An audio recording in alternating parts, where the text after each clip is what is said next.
Hello, everybody. Welcome to the TriStar Gym channel. Today's episode, we're doing another AMA. As usual, guys, I want to say thank you to the guys who gave me this shirt. They're called Gelta. They gave it to me in England. Thank you very much for the Gelta, guys. Thank you. Really appreciate it. Also, guys, make sure to check out jujiclub.com. I've released Cross Ashi, made easy, inside heel hook, made easy. A super powerful video. You guys will absolutely love it. Use promo code level up 50 off. It's on the bottom of your screen. It's in the description, and you can get 50% off absolutely anything on jujiclub.com. Okay, guys, I'm going to start off with the first questions. I had you guys send in some questions in on one of my posts. I was saying I'm going live. Send me in your questions, the top rated questions. Nothing on training, nothing on fighting, nothing on MMA, nothing on jiu-jitsu, nothing, all philosophy questions. Philosophy. There's not one training question. Actually, no, there is. But like the whole thing is all about like philosophy questions. So today, you know what?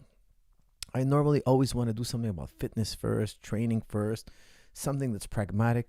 But today I'm going to take the gloves off. I'm going to let you guys ask any question you want, any philosophical question you want. And we're going to bang it out. Usually I always, do at least 30, 40 minutes of fight talk, training talk. I want you guys to get something useful out of this.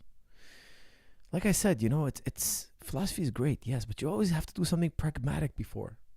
Be a lawyer first, be an architect, be an engineer, be something, and then philosophize later on. Don't just be a philosopher, okay? And I try to set that example for you guys. Why? Because I don't want you guys having deep thoughts about being broke, okay? Don't ever forget that. If you just go in philosophy, you might have really deep thoughts, sure, but you're going to be deep thoughts about being broke. We need to be pragmatic as always, okay?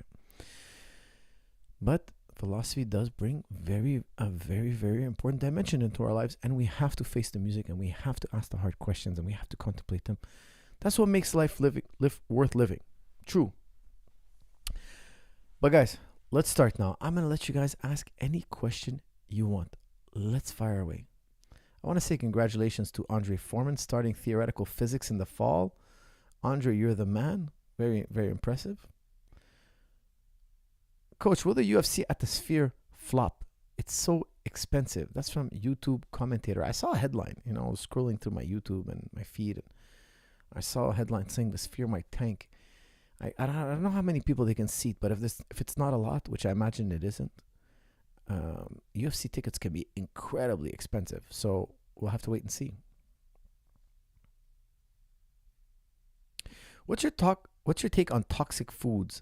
Phthalates, Jay Gunman. They say in our food, because we mix food with plastic, we eat out of plastic containers, or we store our food in plastics, and plastics that flex, any flexible plastics, they have phthalates, and phthalates get into our body, and it's really bad news, guys. Really, really bad news. They say it affects us in many, many ways and can be responsible for shrinkage in the place you would want that the least. So, yeah, I'm not a big fan of phthalates then. Greetings from LaSalle, Montreal. That's from Jay Gunman. Jay, greetings. They debuted at $5,000, now selling at $2,500. That's from YouTube commentator. That's a crazy price. Wow, $5,000 for a ticket. Insane. Do you think Merab will beat Sean? That's from Damn. I think so. I think if he doesn't get knocked out in round one, he should beat him.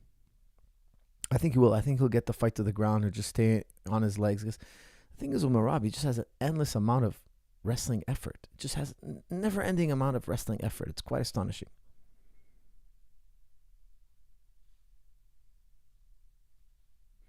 Coach, if you didn't pursue martial arts, what direction would you have gone in your life? That's from Garrett. Garrett, I probably would have became a lawyer. And I would probably just did martial arts and fitness for fun on the side.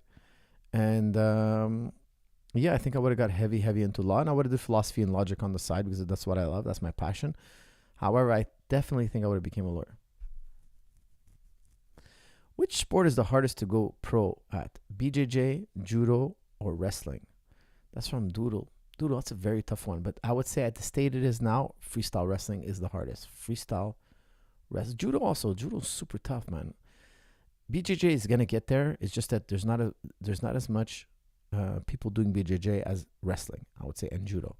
Worldwide, I'm talking about worldwide. Of course, in America and Canada, everybody's doing BJJ, but it's not a worldwide phenomenon yet. Like if you go into India, if you go into, like Africa, they're still doing wrestling more, and in Europe, they're doing a lot of judo still. So I think jiu-jitsu is going to take over the world for sure.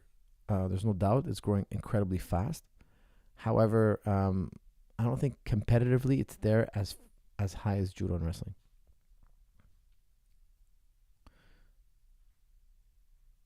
Coach, would you ever be willing to work with a fighter that talks a lot of trash and is arrogant? That question mark. That's from Musa. Well, it would depend. If he doesn't, it depends. I wouldn't train anybody who just says the worst things. No, I wouldn't. But it depends. If it's like in the spirit of selling tickets and it's not below the belt and it's not too horrible, I could tolerate some. I understand because they're fighting, they want to intimidate each other. I get that. That part I get. But I do have a line, and if he crosses that line, I would, tell the guy, look, he's got to back it off, or, find another trainer. I just don't like the negativity. It makes us look like, heathens. Already we're punching each other in the face. Why do we need to, it's like, and again, I'm not going to say anything about the witty talk. When it's witty, it's okay. It's just like sometimes it devolves into like the Jerry Springer show, and that's what I want to avoid as much as possible. Okay, guys, I said there was no fight questions or fitness questions, and that's all I'm getting. So I'm going to go with it. But we are ready for anything. Salam, Coach. How could I land a body kick or leg kick without hurting the foot, hitting the elbow? You're a gentleman and a scholar. That's from Murad. Murad, thank you very much, and I appreciate that. That is a very big problem. When you kick to the body, okay?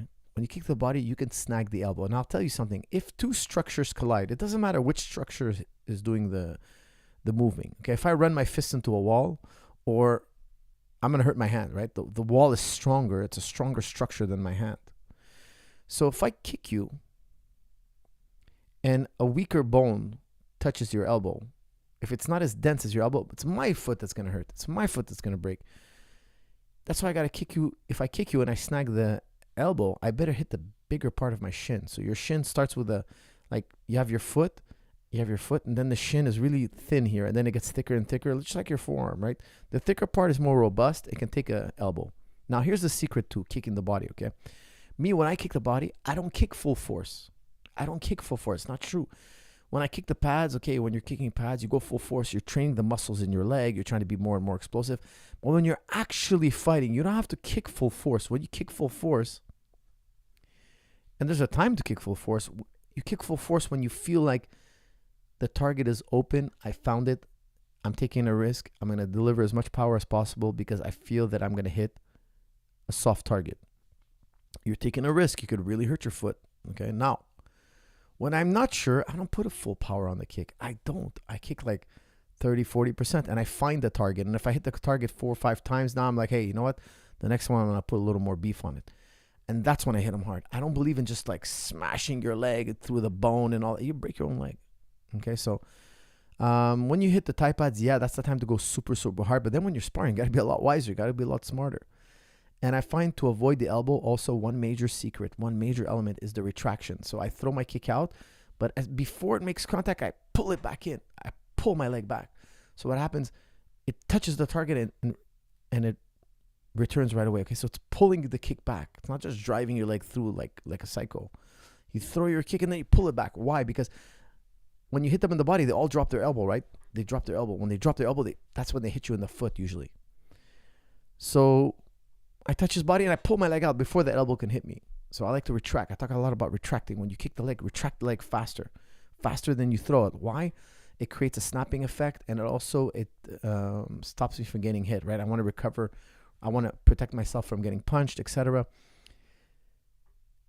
There's a calculated risk. Sometimes you throw full power because you feel the target is there, and the guy cannot defend in any way. And when I'm not sure, I don't put a lot of power.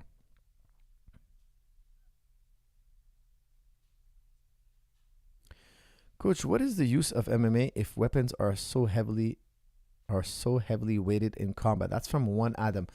Very true.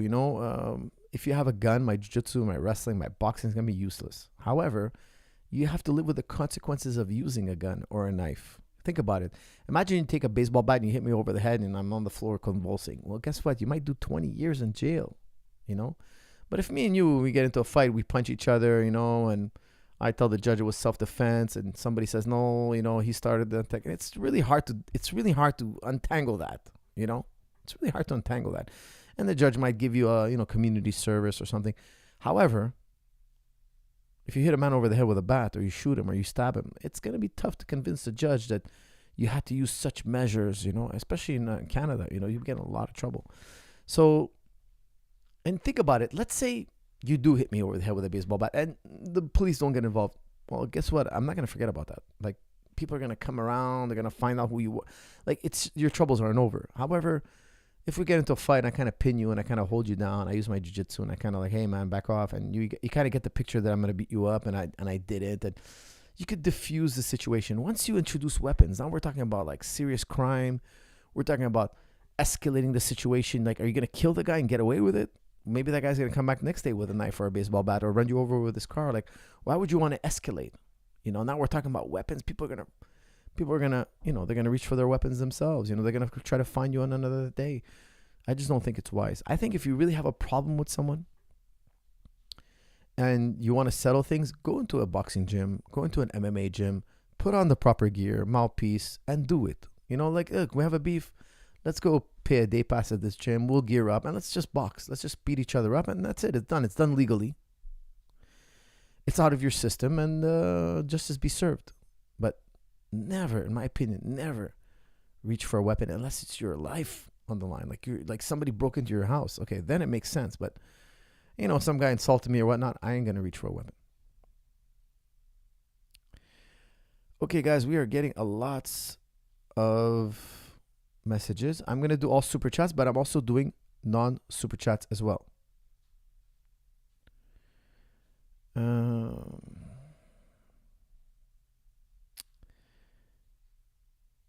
Forever MMA, have you ever spoke to Denahar about Islam or / philosophy?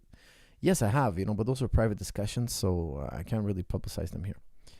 For us, good evening. How do you identify standouts and great talent? For us, how do you identify standouts and great talent? That's from RF verse. Well, there's a lot of attributes an athlete can have. You can have great speed, you can have great power, you can have great toughness, you can have great work ethic. We look for all those things. You know, coaches, we love any type of criteria you can bring. There's no one that's better than the other, but I like to see a young guy with power. If somebody has power, I feel I can really mold him. You know, if he has a lot of power, explosive power, I feel we can have a major advantage.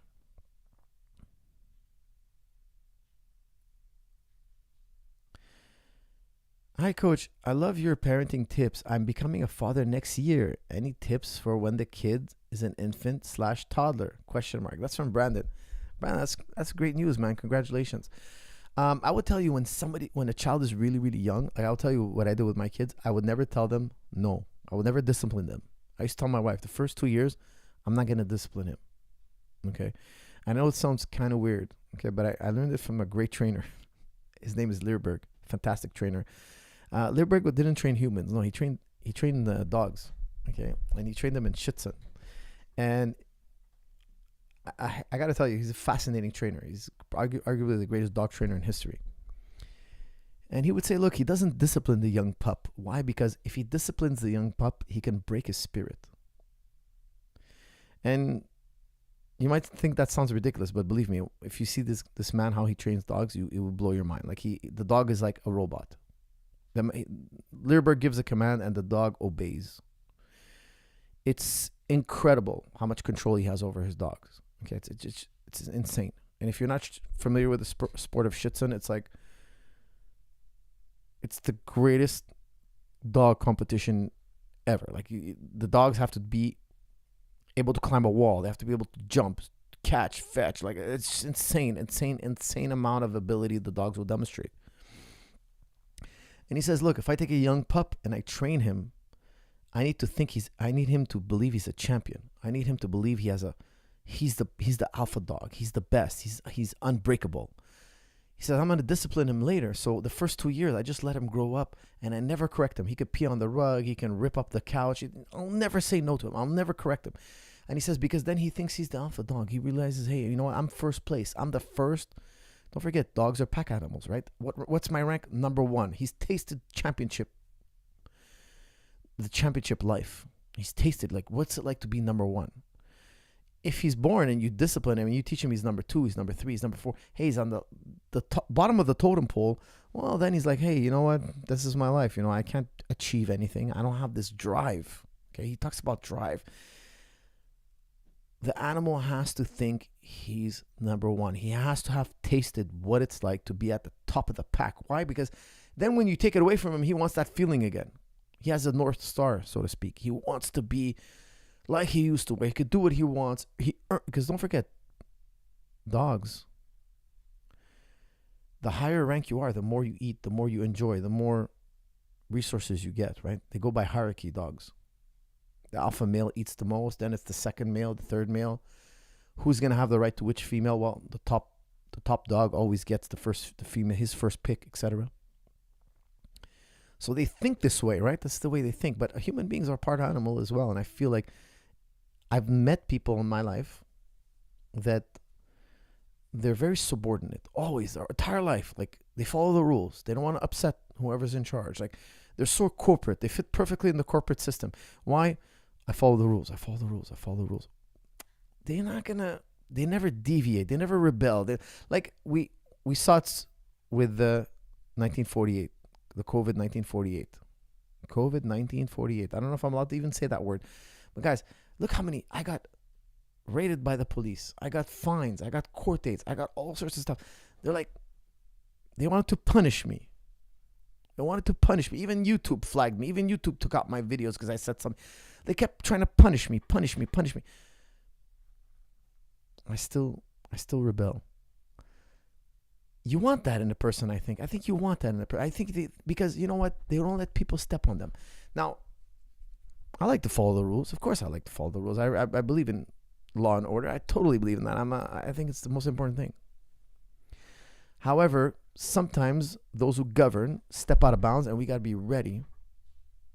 We got to be ready to stand up and put them back in their place. There's a relationship there. Okay, so I'm not anti-law, not at all. I'm pro-law, 100%. Always obey the law. Be a law-abiding citizen. However, you got to have that.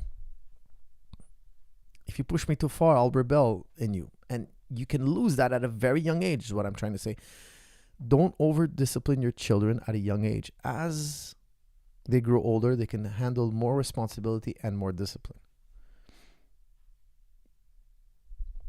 Hey, coach, I picked up MMA 7 weeks ago, and I've been doing light sparring. I've been doing light sparring at the end of class once a week. Any recommendations on things I should focus on during sparring to get better? That's from Devin. Devin, I highly, highly recommend A Man's Guide to Throwing a Punch. Go to jujiclub.com. Check it out. It's a super incredible video. You will absolutely love it. How old is planet Earth? That's from RT. RT, you could Google that, but I'll let you know. It's about 4.5 to 5 billion years old. 5 billion, 4 to 5 billion years old. Billion with a B. What is the optimal ratio of drilling, positional sparring, and rolling? ? That's from the Ground Predator. I will tell you, the earlier you are in your career, the more important drilling is. The earlier you want to roll less and drill more, because you don't even know how to move your body. When you're rolling, you're just making a bunch of mistakes and you don't understand the objectives. The earlier you are in your career, the more drilling you need. The later you are in your career, the more rolling and positional I think you need.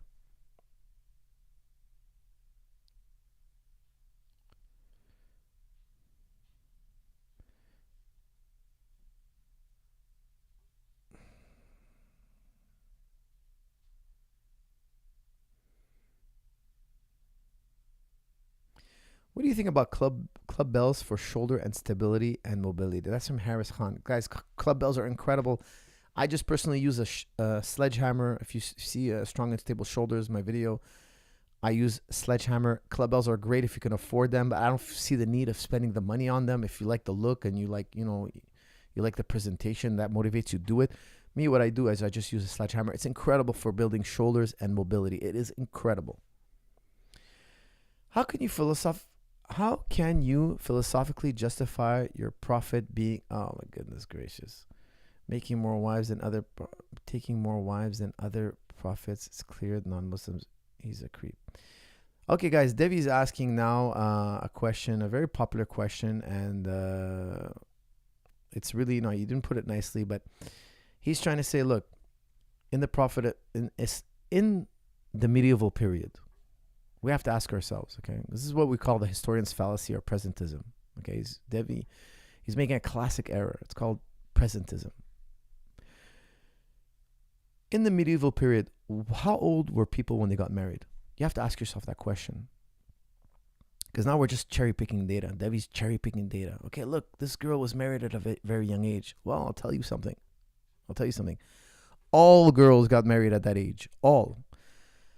Try to put yourselves in the medieval period. Okay, medieval period, 99% of the population was illiterate. So nobody goes to school. Most people die in their childhood. About 50% of people die in their childhood. Okay, now records are not exact. Historians tell us, they can't have perfect records because the records at that time were not really methodically taken. But we have plenty of records still, nonetheless. Half people die in their childhood, and then the other half dies in a young adulthood, and then another half dies in adulthood, and then old age. Maybe you're gonna have like 5 or 10% are gonna make it to old age. A very small percentage make it to old age. So think about it. You wake up in the world, you're living in the medieval period. Maybe you have 5, 6 siblings, half of them die.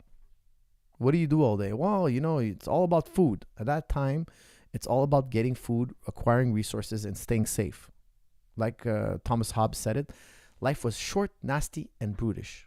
Short, nasty, and brutish. If you get an infection, you're going to die. You got sick, you're going to die. You have some kind of ailment. Don't forget, penicillin is not invented yet. Everybody's dying quickly. Now, you can't go to the mall. There's no mall. There's no Instagram. You guys have to remember, there's no Instagram. You can't go put pictures of your abs and start meeting people. No. You live in a small village. There's no way to travel.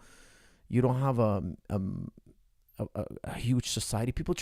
Historians try to debate on how many people were actually in the city of Mecca. It's a huge debate. What was the population? It's very small compared to our cities. It's a few thousand people. So your options of getting married are very low. People back then didn't care about looks. They cared about status. Even in certain tribes today, people only care about status. They don't care about looks. Everybody wants to get married to the highest status person they can find. Why? Because status is safety, resources, etc. So how old were girls when they got married? They got married on the onset of puberty. On the onset of puberty. If a girl had her puberty, she got married immediately. Now, why would girls get married on the onset of puberty? Well, there was no point in waiting. Why would you wait? What are you waiting for? What is there to do? Girls today wait because, one, they're going to date. They're going to go to school. They're going to get a job. None of these options are available in the medieval period. People don't date in the medieval period. That's the whole point. People are so ignorant about history. It's crazy. It's like you're trying to educate a bunch of people who are they're so behind on the most basic information. So you really got to start slow and try to paint the picture and try to make them understand what the medieval period was like. Wars were breaking out, people fighting, killing, dying. People died all the time. Most people died at a very, very young age. And we have statisticians that give us the numbers. Okay, now, I'll tell you, it's not a pretty sight. Life was short. Thomas Hobbes said it best. Life is short, nasty, and brutish. Women got married on the onset of puberty. Puberty hits, you get married. Puberty hits, you get married. Period. Nobody waited around till they're 25, 30, till they dated a bunch of people. They went to school, got a diploma. None of that existed. Now women have babies at the age 25, the age 30. Let me tell you guys something. 25 to 30 was the life expectancy in the medieval period. In the medieval period, the average lifespan was 25 to 30. That was actually, if you ask historians, what's the average lifespan? They estimate about 25 to 30 years old. The vast majority of people died by that age. So if you're 20, you're really old. 20 is like being 60. Women got married on the onset of puberty, and it was absolutely natural and normal. For anybody to think otherwise is an absurdity. It's an absurdity. Like, you're brain dead. Honestly, like, you're brain dead. You know nothing about history. Historically, you're brain dead. You're like IQ level 0. All women got married on the onset of puberty. That's a fact. That's like basic 101. You're visualizing a place where they had malls and they had movies and they had, like, you know, girls' night out and they were dating. No, that was not a woman's life. Okay, not in the Roman world, not in the Arabic world, not in the Persian world, not in the Greek world. That was not the woman's life. Okay, a woman was property. Okay, a woman was property. On the onset of puberty, they tried to marry her off. There was no reason to wait. Now, a woman today can have a baby at 25, 30. In the medieval world, they didn't have their first baby at 25, 30. That's like saying, oh, I'm going to have my first baby at 70. It would be insane. Now, women did have, in the medieval period, babies at 25, 30, because don't forget, some women did go into older age, yes, but very few. The majority would die long before. This is before the invention of penicillin. Okay, so if you ever had an infection in your life, if you ever got really sick, a man by the name of Alexander Fleming has a lot to do with why you're still alive. Alexander Fleming discovered penicillin, antibiotics. Antibiotics changed the world. In the future, human beings might live up to 200, 250 years old. People are going to be like, oh, I'm 100 years old. I'm too young to get married. I'm too young. Okay? So in Islam, you can get married at the onset of puberty. Now, here's the other thing people don't know is in the medieval period, people didn't know the year. People know the month because they keep track of the months. But the year, the way they kept track of the year was very inexact. Why? Because they would try to remember a year via events. Okay, the year of the flood. The year we had the earthquake in the middle of the night. The year so-and-so's house caught on fire. That's how they kept track of the year. They would try to pick something memorable, and they would say, okay, well, that happened 2 years after so-and-so's house got caught on fire. It was inexact. People were not sure how old they were. But they would know once they reach puberty, they would get married. There's nothing abnormal about this. And it's every single culture. If you look in Europe, just 200 years ago, 150 years ago in Europe, the age for marriage was 10 years old. 10 years old. In the US, I can't remember what state it was, but the age of consent was like 9 years old. That's just like 200 years ago. You hit puberty, you got married. Now, this is before dating. This is before, like, dating is only like, I don't know, 100 years old. Not even. Like 100 years ago, people didn't, maybe they start, okay, maybe it's a little older than 100 years old. Depends on what region you look at. But these kind of activities didn't exist back then. Okay, you're either a prostitute or you're married. There was no dating in between. I'll date this guy, then I'll date. No, it didn't exist. Okay, this didn't exist, especially not in the ancient and medieval world. Okay, guys, what's next? Holy moly, lots of super chats jumped in. Okay, guys, I'm always doing the super chats as well, but I'm doing non-super chats also. Okay, let's see here.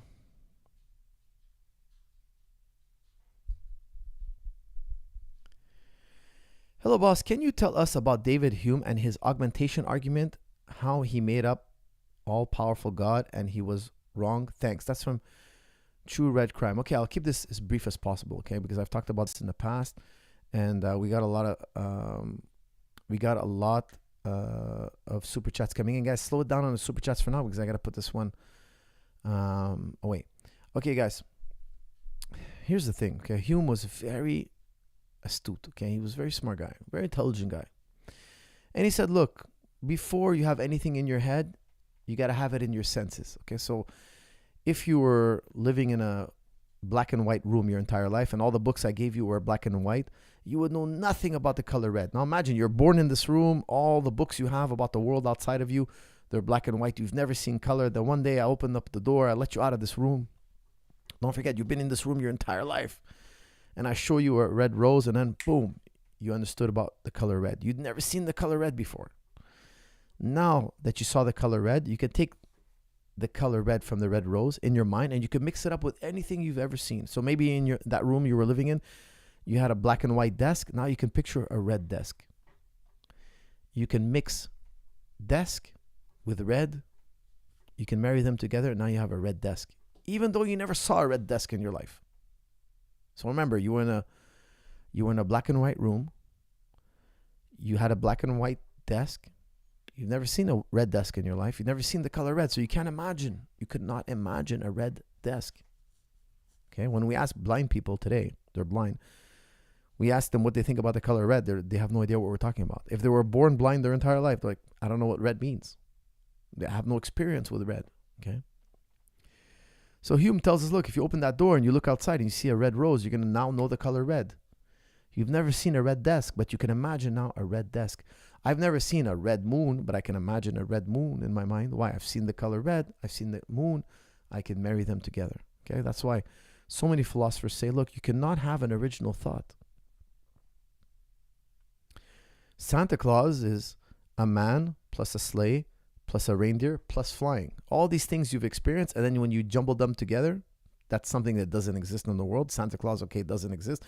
Nobody believes in Santa Claus anymore. I'm very sorry for the few guys I'm breaking it to for the first time now. You might not have known this, but Santa Claus doesn't actually exist. But how come we can imagine Santa Claus? How come we came up with him? Well, we saw a bird flying in the sky. We had the idea of flying. Then we saw a human being, a sled, a reindeer. We put it all together. We made up a new story. And David Hume says, look, God is just man augmentating. So once upon a time, I saw you pour water in this cup, and I saw augmentation. Now I have the idea of augmentation. And he's like, look, if you take man and you augmentate him, you make him wiser. Instead of being wise, he's all wise. Instead of being strong, he's all strong. And you just mix your idea of man, lightning, God, whatnot. You make an idea of a God. You understand what he's trying to say? He's saying, look, the idea, because we asked David Hume, people, philosophers ask David Hume, rationalists are asking David Hume, how come we have the idea of God? Descartes was very, he's adamant about contending about the idea of God. He says, look, the idea of God, David Hume was trying to explain. He's trying to say it came from augmentation. He's saying, look, if I meet a human being and he's wise, I can picture a human being who's, if I augmentate his wisdom, if I augmentate his strength, now I have this super being in my mind. I'm thinking about this super being. That's why it's so important why the Quran, see, this was a jab at Christianity. You have to understand when David Hume was writing this, you could tell, he never explicitly says it, but you could tell he really dislikes Christianity. David Hume really dislikes Christianity. Now, don't forget, David Hume was part of the Enlightenment period. For those of you who don't know, we had the Dark Age. The Dark Age was when the church was very powerful, okay? And they were, I wouldn't say anti-science, but part of the church was anti-science, okay? Not the whole thing. I don't want to give a whole blanket statement, but lots of the clergy was anti-science. Not all, but a strong delegation of the church was anti-science. They did a lot of nasty things to people who contradict the Bible. They didn't want it to even look. Listen, Galileo would beg them, look in my telescope. See for yourself. They would refuse to look in his telescope. Galileo would write about his experience with the clergy. He would say, look, they won't even allow me to prove it to them. I'm asking them, look in my telescope. They won't look. So the Enlightenment thinkers, David Hume, Galileo, a whole host of thinkers, some of them had a very negative relationship with the church, and some of them had a very positive relationship. Okay? David Hume was on the negative side. David Hume disliked the church. You could tell in his writings, he wasn't, of course he held his tongue because, they would execute him. However, he wasn't a lover of the church. And this was a jab at the church. This was a jab. Okay? It holds true against Christianity, but not Islam, not Judaism. Why? Because in Judaism and Islam, we say, don't mix anything in the world with God. Okay? Because he's saying, look, I saw something in the world and I augmentated it. We're saying, look, God is beyond anything in the world. Okay? So it doesn't It doesn't affect our creed, just really the Christian creed. It was an attack on the Christian creed, because what we say is God is not augmentation. God is perfection. Perfection is not augmentated. You don't augmentate to perfection. Don't forget, perfection, you don't add or subtract. That's where David Hume was wrong. A lot of rationalists said, look, no, it's perfection. I have the idea of perfection. Perfection I never saw in the world. Perfection I know innately. And perfection is not a question of augmentation. You don't augmentate, you don't add or subtract from perfection. So in that sense, David Hume was derailed. However, he was saying, look, your idea of Jesus or whatnot, it's just you're augmentating him. You're making him supernatural by augmentating him. You mixed man with augmentation. So this was really more of a jab at the church than the notion of God in Islam or Judaism, the idea of one God.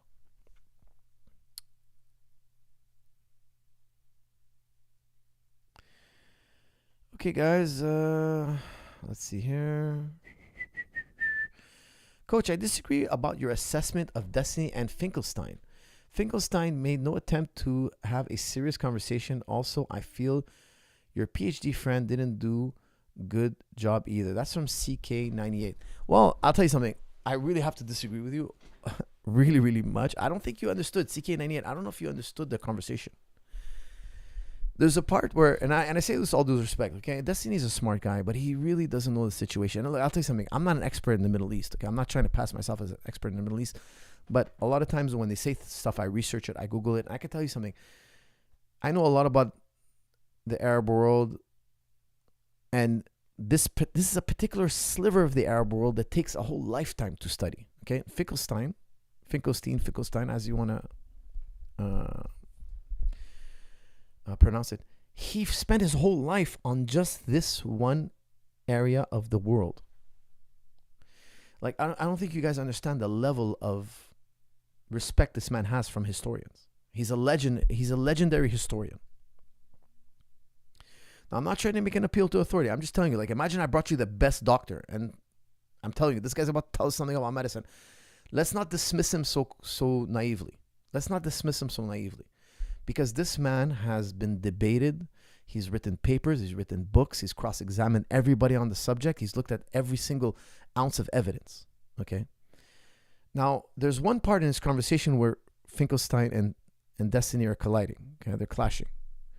And Finkelstein is saying, it's so painful. It's so painful. He's talking to Destiny. Like, he's telling him, it's so painful to hear you talk, how dumb you sound.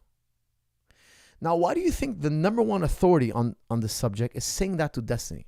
I want you to tell me, please, in the comments, like, do you understand what was going on? I don't know if you understand what was going on. That's the thing. Like, you might not be schooled in this topic. That's why for you, they seem like they're the same. But one of them is a giant black belt, a respected individual who knows everything about the subject, as much as a human being knows, and as much as any other human being knows. And then you have this guy who's like a blue belt coming in and challenging him and insulting him and speaking disrespectfully. Now, what I told you originally is, it's not that Destiny was there that was a problem. It's that Destiny he didn't come with a humble attitude. And you'll notice something really, really interesting. Benny Morris was standing right next to him. Now, Benny Morris is also a very well respected historian, but he's seen as a guy who's like a mouthpiece for Israel. Okay, he's like, basically he's super biased towards Israel. He's always trying to defend Israel. Even he wasn't defending Destiny because he knew Destiny is wrong. Destiny was talking about the wrong day. There was more than one right of return, and he's talking about the wrong day. And here's where Destiny's completely wrong, and you got to go back and listen to the interview. Finkelstein wasn't citing Arab sources. After they were talking about a march of return where the Israeli soldiers were shooting at civilians. There was an independent investigation. There's a UN independent investigation, and they're saying a third party is saying, look, the soldiers shot not only at the protesters, they were shooting 350 meters away at even, you're not going to believe me when I say this, you have to realize it, at even people in wheelchairs. Finkelstein was citing a newspaper in the an Israeli newspaper, saying how they interviewed one of the soldiers who was boasting about shooting 42 kneecaps. Finkelstein is bringing you every source. He's bringing you independent sources, Arab sources, and Israeli sources saying, look, we shot, we're proud of it, we killed, we murdered. They shouldn't they shouldn't march for their freedom. Now, the UN was saying, look, it was because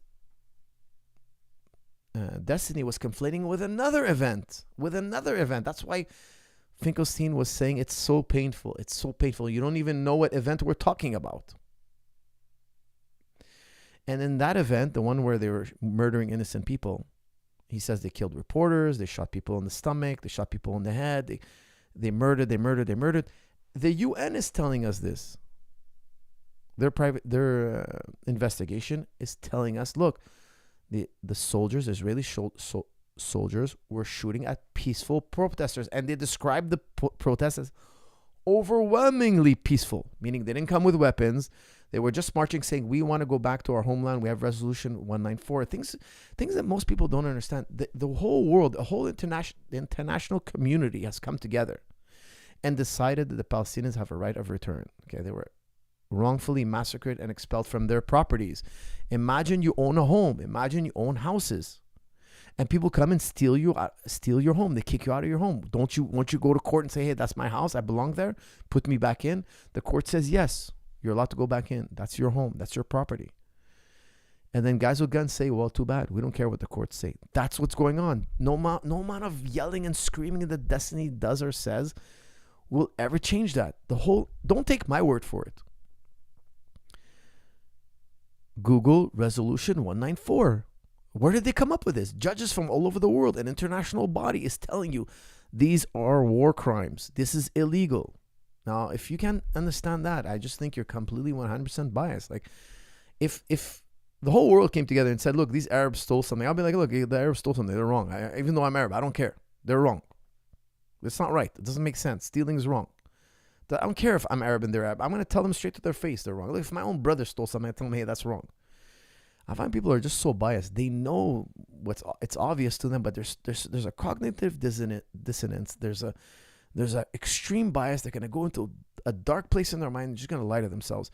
If you compare Borelli with Finkelstein, I think you're just insane. Honestly, I just think that's pure insanity. And if you think he did well against Hashemi, I think it's more nonsense. I don't think you guys, I think not you guys. I think this person, Mr. CK, I say this with respect, I don't think you can distinguish. Guys, please, I want you to go on Modern Day Debate, see Destiny's last debate against Dr. Hashmi. Okay. I wrote in, look at the last 10 minutes. I write in a super chat because Javed is one of my friends, okay? The guy he's debating with is one of my friends. So I said, oh, he's doing a live debate. Let me listen in. And I listened to their conversation and I sent in a question. The question was, Destiny, please answer me. I'm asking him a question, two-part question. One, who brought the Jews back to Jerusalem after they were exiled by the Romans for 500 years, over 500 years? That's one. And two, what was the second question I asked? I can't remember. Oh, yes. Who rescued the Jews from the Spanish Inquisition? For those of you who don't know, there was a time where the Catholics wanted to kill every Jew on the face of the earth, and the Jews were rescued. They were saved famously, and they admit it themselves. Okay, this is bedrock history. Everybody agrees to this. This is not like my weird take. I have like this conspiracy theory. No. If you ask 100 historians, these two questions are going to answer you the same way. And Borelli was like, I don't know, the Christians, completely wrong. What Borelli doesn't understand in his little brain is that in that period, the Christians were trying to eradicate. They were trying to eradicate Jews. It's like saying, who saved the Jews in World War II? And then he read, what, was it the Nazis? Like, are you insane? Now, look, not everybody knows everything. I don't know everything. For sure, you can ask me questions and I don't know, and there's no harm in it. But he's posing as a guy who knows everything about the Middle East. He knows about, okay, if he was more humble about it, he should have said, look, I don't know, But here's the thing. Here's what I didn't like what he said. He said when Hashmi said, no, it's the Muslims. Everybody knows this. Okay. Then he's like, oh, what? Then they were forced to convert right after, weren't they? They were rescued and forced to convert. That's, again, completely backwards. It's the Christians that forced conversion. The Christians force Jews to convert. In Islam, you don't force Jews and Christians to convert. It's part of our creed. If somebody wants to remain Jewish, he must remain Jewish. There are no forced conversions in Islam. Now, in Islam, there has been some forced conversions, but that's against Islam. Those were radicals. We condemn it. It's wrong. That's an exception. It's a very small minority that ever did that, but that goes against the Islamic rules. 100%. It's totally wrong. The vast majority of Jews and Christians that live under Islamic rule were never forced to convert. The vast majority. We're talking about a vast majority. Okay. He was right away. Oh yeah, no, I gotta pay them. I gotta be so that I gotta be subjugated. I gotta be a dhimmi status. I love the fact that he said that, because my friend Javed, the scholar he's talking to, is an expert on these rules. And dhimmi status, okay, for those of you who don't know, means protected people. If you live under Islam and you're a Jew or a Christian, you're what they call a protected people. A dhimmi. A dhimmi means protected person. You pay a tax. Like I pay a tax in Canada. I'm a protected people. The tax was very low, extremely low. That's why people don't know, but so many people wanted Islam to take over. The Islamic expansion was very exceptional. When you ask historians, non-Muslim historians, how come the Arabs expanded so quickly? They're going to be like, well, people rather live under the Islamic rule than the European rule or the Roman rule. Why? You could practice your religion and the tax was much lower. The Arabs, the Muslims, did not force conversion and the tax was super low. Now you have to ask yourself, why do you have to even pay a tax? Well, without tax, we can't have civilization. We can't have a government. We can't have an army. We can't have a police force. We can't have rule of law. We can't have due diligence. We can't send people to court for the things that they did wrong. It expanded immensely because Islam fought governments and not people. When Muslim armies would take over, and don't forget, there were a minority. The Muslims were a minority. For those of you who don't know, Islam expanded to the four corners of the world. It's a huge expansion. Within 100 years, about 100 years, okay, the Arabs were everywhere, the Muslim Arabs, but they were only about 20 to 30% of the population. That's what people don't understand. The Arabs were in control of the vast majority of the world, but they were only a sliver of the population. It's immense. And the Arabs, when they took over lands, they never kicked people out of their homes. Mark my words on this. You can look this up, okay? The Arabs never invaded villages and towns. Never. They always stayed on the outskirts of the towns and they would fight governments. They would never fight civilians. It's strictly forbidden in Islam to harm a civilian. You could read it in the Quran yourself. It's 100% glaringly explicit. If you kill one innocent person, it's like you killed all of humanity. If you save one innocent person, it's like you saved all of humanity. So these are the things that I think Destiny could, warm his heart to a little bit. He could see that Islam didn't come to subjugate the world. It's not true. That's a myth. Okay. Now, did some Muslims do bad things? Yes, there's always exceptions. There's always Muslims that went rogue, that did bad things. They were just like everybody else. They wanted to put a legacy. They wanted to be famous. They wanted to make their enemies bow down to them. It's politics, guys. Don't get me wrong. Muslims were not immune to that. However, the early expansion of Muslims, they were very fair. They were very, very fair. And then later on, of course, as the generations passed, you had guys wanting to be kings and superstars and legacy. It all became about them. Till this day, you have guys who care more about their own name, image, legacy, progeny, etc.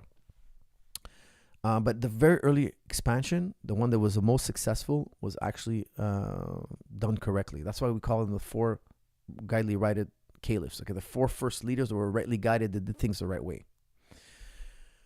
There were other great examples later on in history as well, but they were not as good as the first four.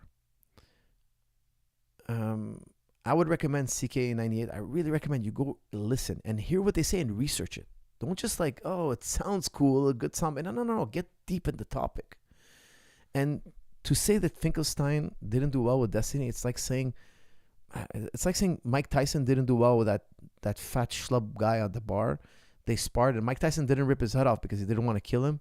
And you think the sparring was even. Like, that means you know nothing about boxing. That's really what it is. Like, Finkelstein is one of the most respected authorities in this subject. He knows the ins and outs of the Middle East.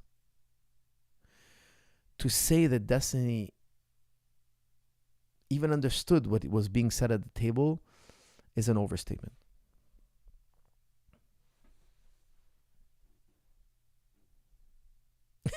Brandon Lee responds to CK, idiot. Look, I wouldn't say he's an idiot. I just think he's maybe a young kid and he's learning, okay? Okay, a lot of people are not so happy with CK98. Guys, also, you got to remember, people in the chat, they're gonna see a Muslim guy, they hate Muslim guys, okay? So they're just gonna go and leave a horrible comment. They probably didn't even listen to the debate, because the thing is, you never see any comments with actual substance. It's always like, oh, he's a loser, he got killed, he got murdered. Like, it's just an insult. It's just ad hominem right away. Just insult the guy and leave, because they're not gonna sit there and listen to the debate. Most people don't care about this topic. But if you see comments of substance, that would convince me more. But it's never comments with substance. It's all just like spew hatred, spew hatred, spew hatred. We have the anonymity, but we're safe behind our keyboards. Nobody can identify us, and we'll just run,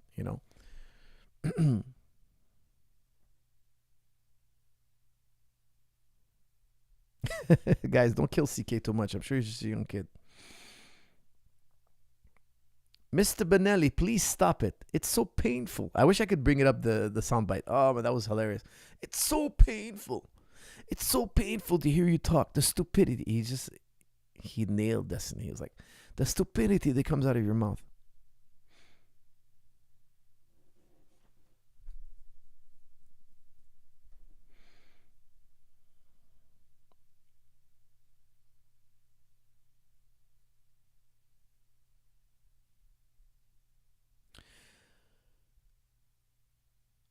Salam, coach, would you be interested in teaching remotely Intro to Philosophy to high school students? It would be great experience for our youth. That's from Redwood.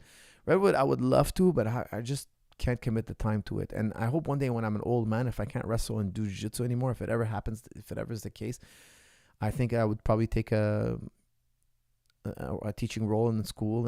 And I definitely wish to write books in my later age, but to commit time to do stuff remotely, it would just be really too difficult for me right now, because my timetable is just really, really jam-packed. My schedule is so packed. I wake up early in the morning, I go to bed late, and my day-to-day is just like insane.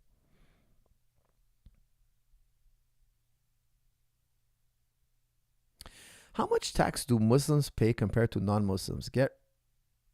Go read my friends, please. I don't know what that means. Nimakaze. Usually the jizya, the non-Muslim tax, is lower, okay? It varies on certain things, but usually the zakat, the Muslim tax, is higher. Now, the only reason why the non-Muslim doesn't pay zakat is because zakat is a religious duty. But you're not part of our religion, so we're not going to put a religious duty on you. You're going to pay a secular tax. So Islam has a two-tier system. You could pay the secular tax, or you could pay the religious tax, but only the religious tax if you're a Muslim. And don't forget, those who pay jizya under Islamic rule, they don't have to fight. So if an invading army comes, it's the Muslims that have to fight. We're in charge here. Okay, we're going to protect you. That's why they're called a protected person. When the Catholics wanted to eradicate every Jew, the Jews were paying tax to the Muslims, and the Muslims protected the Jews. Now, they don't pay the tax for protection. They pay the tax so we can have a government, so we can have roads, so we can have judges, so we can have an army, and that in turn protect the city. The same reasons why I pay tax. Look, I'm a dhimmi in Canada. I pay tax to the government. They don't ask me to go to war. If they go to war, they do it. They fight. I don't need to fight. I don't have to pave the roads. They pave the roads. I pay the taxes. They pave the roads. If somebody commits a crime, somebody calls 911, guess what? The 911 service picks up. Why? We pay taxes. All the citizens pay taxes, and now we have a police, we have a justice system, we have firefighters, we have roads built, etc., clean water, etc.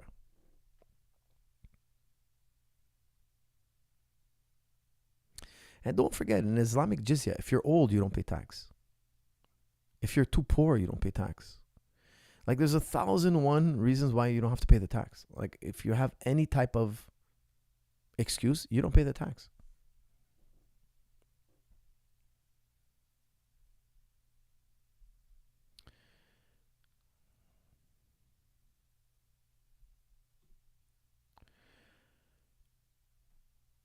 Okay, did that one.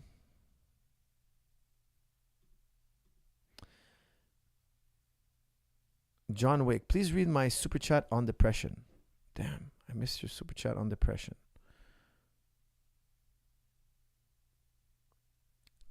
How do I miss super chats? It's crazy, guys. I'm always doing non-super chats and super chats, but I gotta do the super chats obviously because people are putting their money, and I hate to see people put their money and not get their money's worth.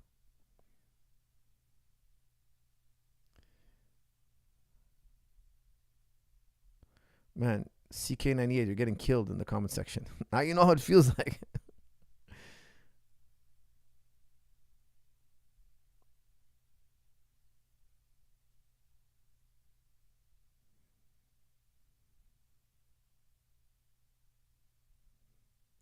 Okay, here we go.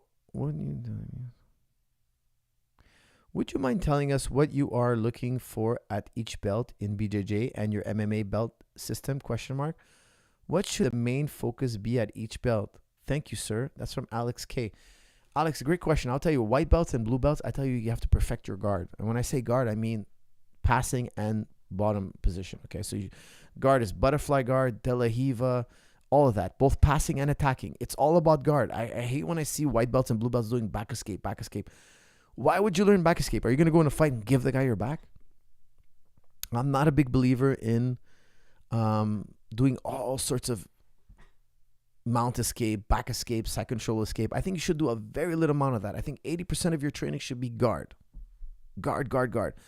I trained with Rafa Mendez once, the Mendez brothers, Guy and Rafa, and they had a huge impact on me. And I could tell you that I'm a big admirer of their careers. And when I was at their gym, I could see that they were doing guard, guard, guard, guard. And I got to hang out with the Mendez brothers. I got to talk to them. And they do very little escape stuff. Very little. That's like in the basics class only. And I understood that why their students get so good so fast, because they focus so much on guard. Now let's do a quick little thought experiment. Imagine we have fighter A. He's doing guard every day. Fighter B, he's doing back escape, mount escape, guard, all evenly. He's spending even amount of time in guard, mount escape, side control escape, armbar escape, triangle escape, leg lock escape, and then he's doing a little bit of guard. And these two fight, okay? Fighter A, he's so good at guard, he's going to pass the guard immediately. Or if he started on the bottom, he's going to sweep and pass the guard immediately. So he's going to be up. Now the guy on the bottom, who's really been doing a lot of side control escapes, he's going to escape once, twice. Guess what? He's going to re-guard when he escapes. Guess what's going to happen? His guard is going to get buzzsawed. You're just constantly losing the exchanges. And so what? You know how to escape the armbar. He's going to catch you. He's going to try it once. You're going to escape. He's going to try it twice. He's going to escape. Third time, he's going to catch you. It's a losing game. Okay, so white belt, blue belt, you have to build a very strong guard. Purple belt, I will tell you, you're building guard and takedowns. Personally, I would start doing a lot of takedowns. Brown belt, black belt, that's when it's really time to start focusing on escapes. Now, don't get me wrong. I'm not saying I don't do escapes. I do plenty of escapes. Usually I teach class. It has a lot to do with takedowns and guard. And then I teach one or two escapes. One escape, let's say, every 2-3 days. You will see a lot of escapes. That should be 20% of our training. 20% of our training should be escapes. Why? Because attacks are going to happen. You better know how to escape. But the foundation of the fight is takedowns and guard.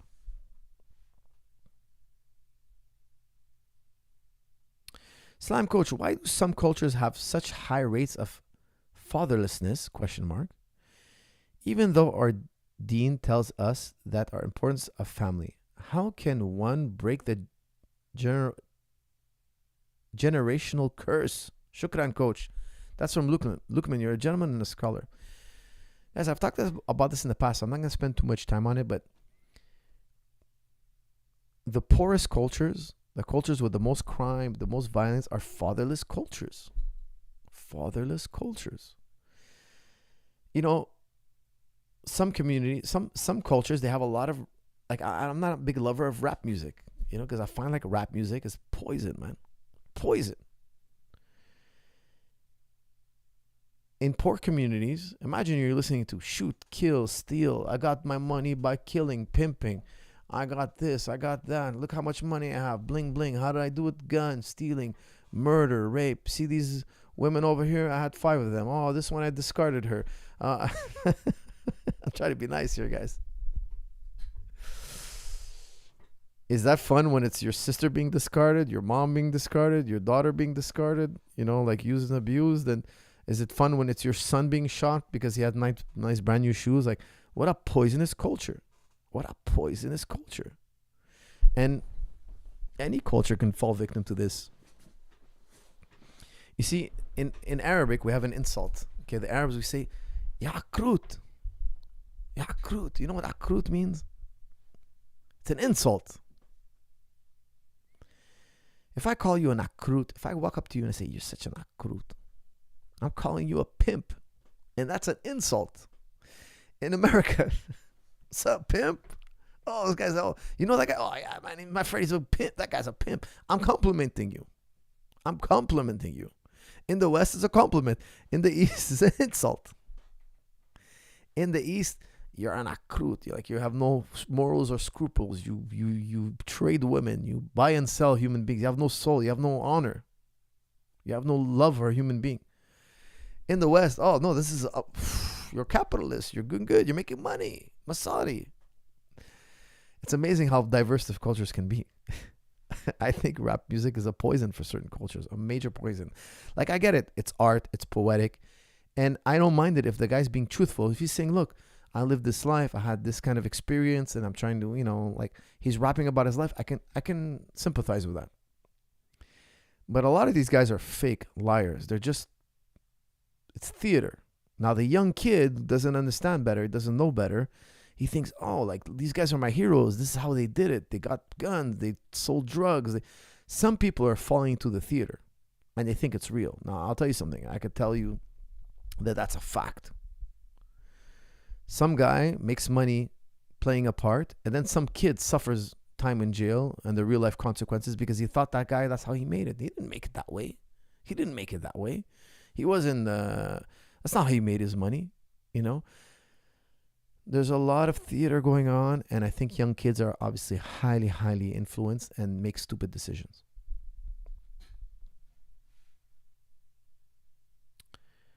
What do you think about Power Slap? That's from Jabur, not my thing.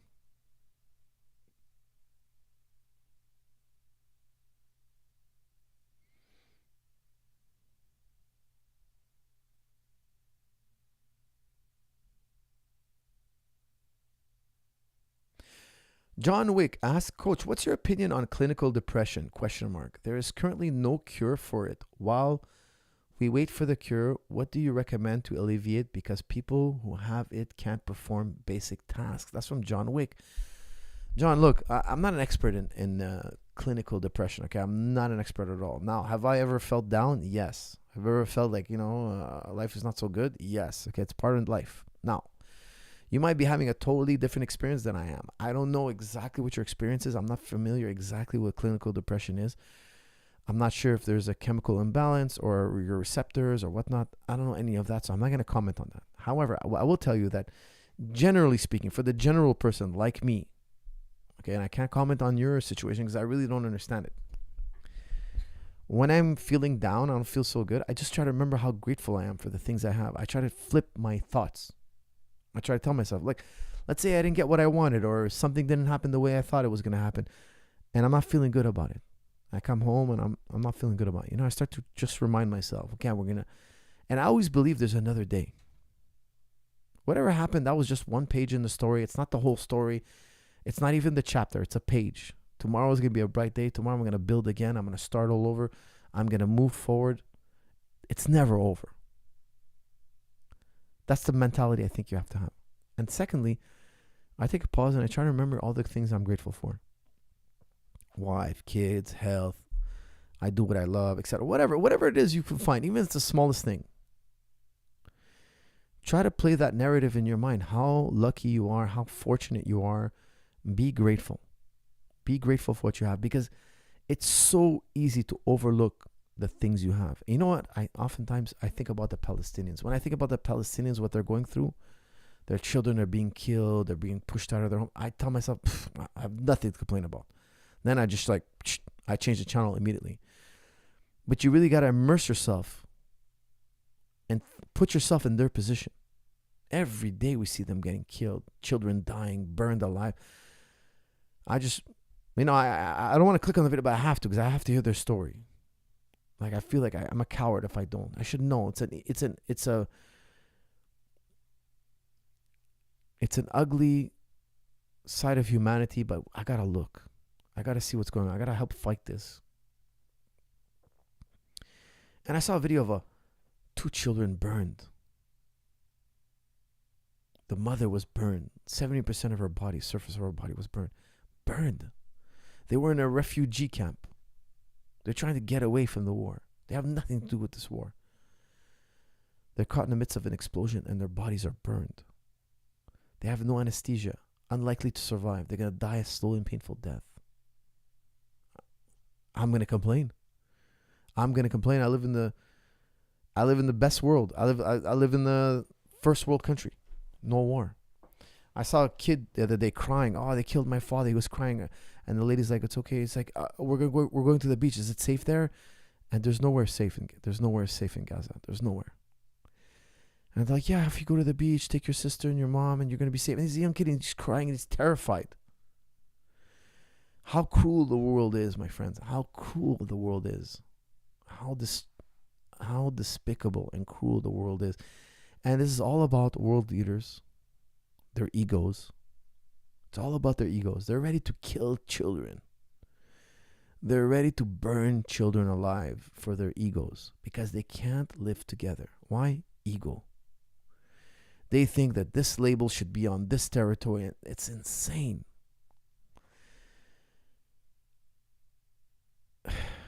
I'm just really disappointed with humanity.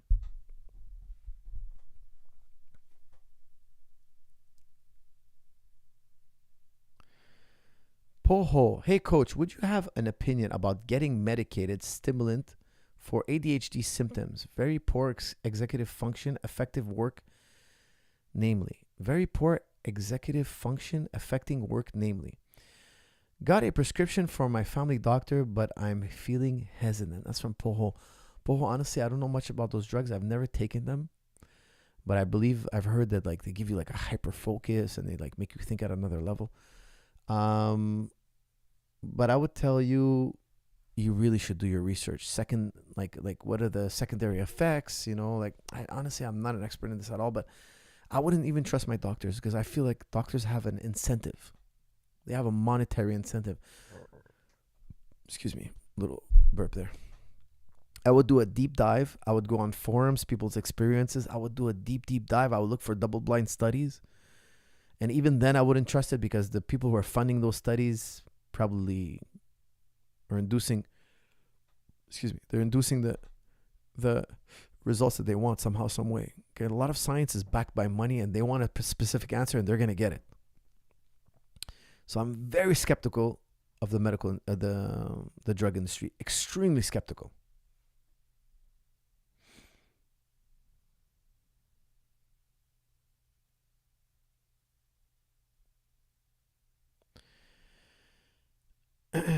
Rebecca was 3 when she married Isaac. That's from Ilya 2S. Well, there's a variety of opinions on there, but one of them was that she was 3 years old. That's correct. Mary was 12 years old when she married 9-year-old Joseph. That's from Ilya. Well, a lot of people speculate that they put Joseph to be so old because they didn't want anybody to say that he was the biological father of Jesus. Mary was very, very young. That's for sure. That's for certain, because they want to paint her as a virgin, of course. So they wanted him to be very old. That's what scholars say. They speculate. This is all speculation, not proof, of course. Was Joseph 90? I don't think it says that anywhere. I think it's speculated that he was 90, but she was definitely very young and he was definitely much older, as the story goes. Guys, I will do all the super chats. Please forgive me. I'm doing super chats and non-super chats.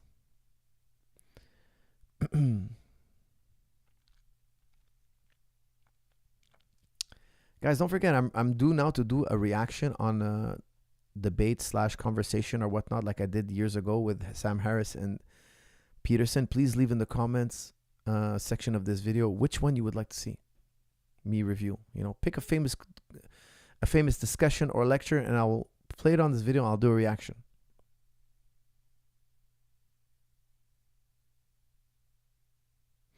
Salam, coach. Did you ever tell GSP to grow a beard? And what was his response? That's from MS Harry. He doesn't have the genetics to grow a beard. He doesn't have the genetics. And I tease him about it all the time. You know, when he shows me his muscles, I'm like, dude, you can't even grow a beard. You can't even grow a beard. What's the point of all this muscle? You can't even grow a beard. We joke, of course. CK98. I'm getting ad hominem right now. CK, you said that Destiny knows more. Like, I didn't say he knows more, but you said, like, you compared him to Finkelstein. That's insane. That's insane.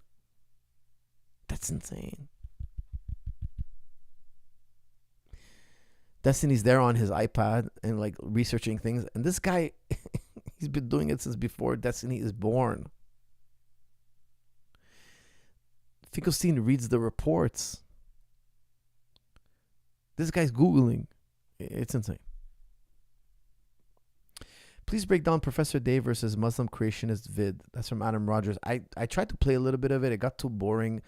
Look, I'm not an anti. I have a completely different take on evolution. Okay, completely different take. So I'm not even sure what Dave. I remember Professor Dave. He was too insulting. Like, I just feel he wasn't making any points. But I didn't give it much time. I have to go back and review it. I just didn't get hooked on it. I just didn't get hooked on the conversation because he was just dwelling on how, like, he was just being insulting. So I like conversations that actually have substance. It's not about insults. It's about dissecting the other person's argument, finding the correct point. That's what entices me. I don't like the Jerry Springer stuff. I don't know why people get so excited about it. Like, maybe I'm boring. Maybe the Jerry... And don't get me wrong. Sometimes I do watch the Jerry Springer. Just sometimes, like, my wife hates it, man. She hates it. But when I watch it, it's more like, I can't believe people do this. Like, I'm just like... It's like watching a car crash. Like, do people... And I got to tell you guys, for a long time, I thought it could be fake. Can't be. These people are behaving this way. But then and that was my fascination. Is this fake? Like the Jerry Springer one, I think they induce, like, they're gonna punch each other. Like, I get it. But are the stories real? Like, there's the other one, the Maury Show. Like, are those stories real? And I've become convinced that yes, people are that way. Coach, I'm a PhD student in America on visa. Have a background in judo and karate. What is the most affordable way to get started in MMA? That's from Just a Channel. I think, like, finding an MMA gym, obviously you're going to get into MMA, but, like, let's say you're trying to put the recipe together. I would do, like, the most inexpensive. Boxing gyms are very inexpensive, boxing, and wrestling clubs are very inexpensive because jiu-jitsu is very expensive. Like, comparatively, it's super expensive. So you can find a boxing club almost anywhere. It's very cheap. And a wrestling club would be very inexpensive as well.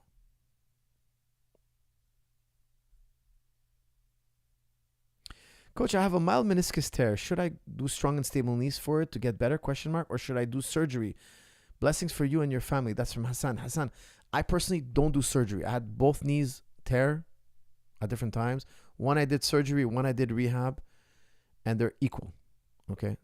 Then I retore the one I did surgery on, and I never did surgery. Surgery, in my experience, was the biggest waste of time, but don't take my word for it, okay? There's a lot of research online that shows that meniscus tears, after 2 years, the people who did and didn't do the surgery are identical. So it's just like, can you handle the pain? It's going to be off and on for 2 years. In my opinion, I can handle the pain. I almost don't really even realize the pain is there. I just do my exercises. Yes, do strong and stable knees. Absolutely. If you do physio the way I show in strong and stable knees, you'll manage the pain. I don't believe in doing the surgery. I think it's a waste of time. There's a lot of difference of opinion on this. I'm not going to say that my opinion is the bulletproof one, but I'll tell you something. In all my experience, everybody asks me that question, I would say, don't do the surgery. The surgery is a waste of time. Just do the physio. There's a lot of research online on this. And 2 years after, the people who didn't do the surgery are at par with the people who did. The surgery, in my opinion, is a waste of time. Learn how to take care of your knees. Because here's the thing. People say arthritis. If you don't do it, it causes arthritis. And some say if you do it, because you open the knee, you expose the knee to various elements, and that can cause arthritis. So there's a debate going on. I personally did the physio, and it was better. I did it both ways, and I think the physio was better.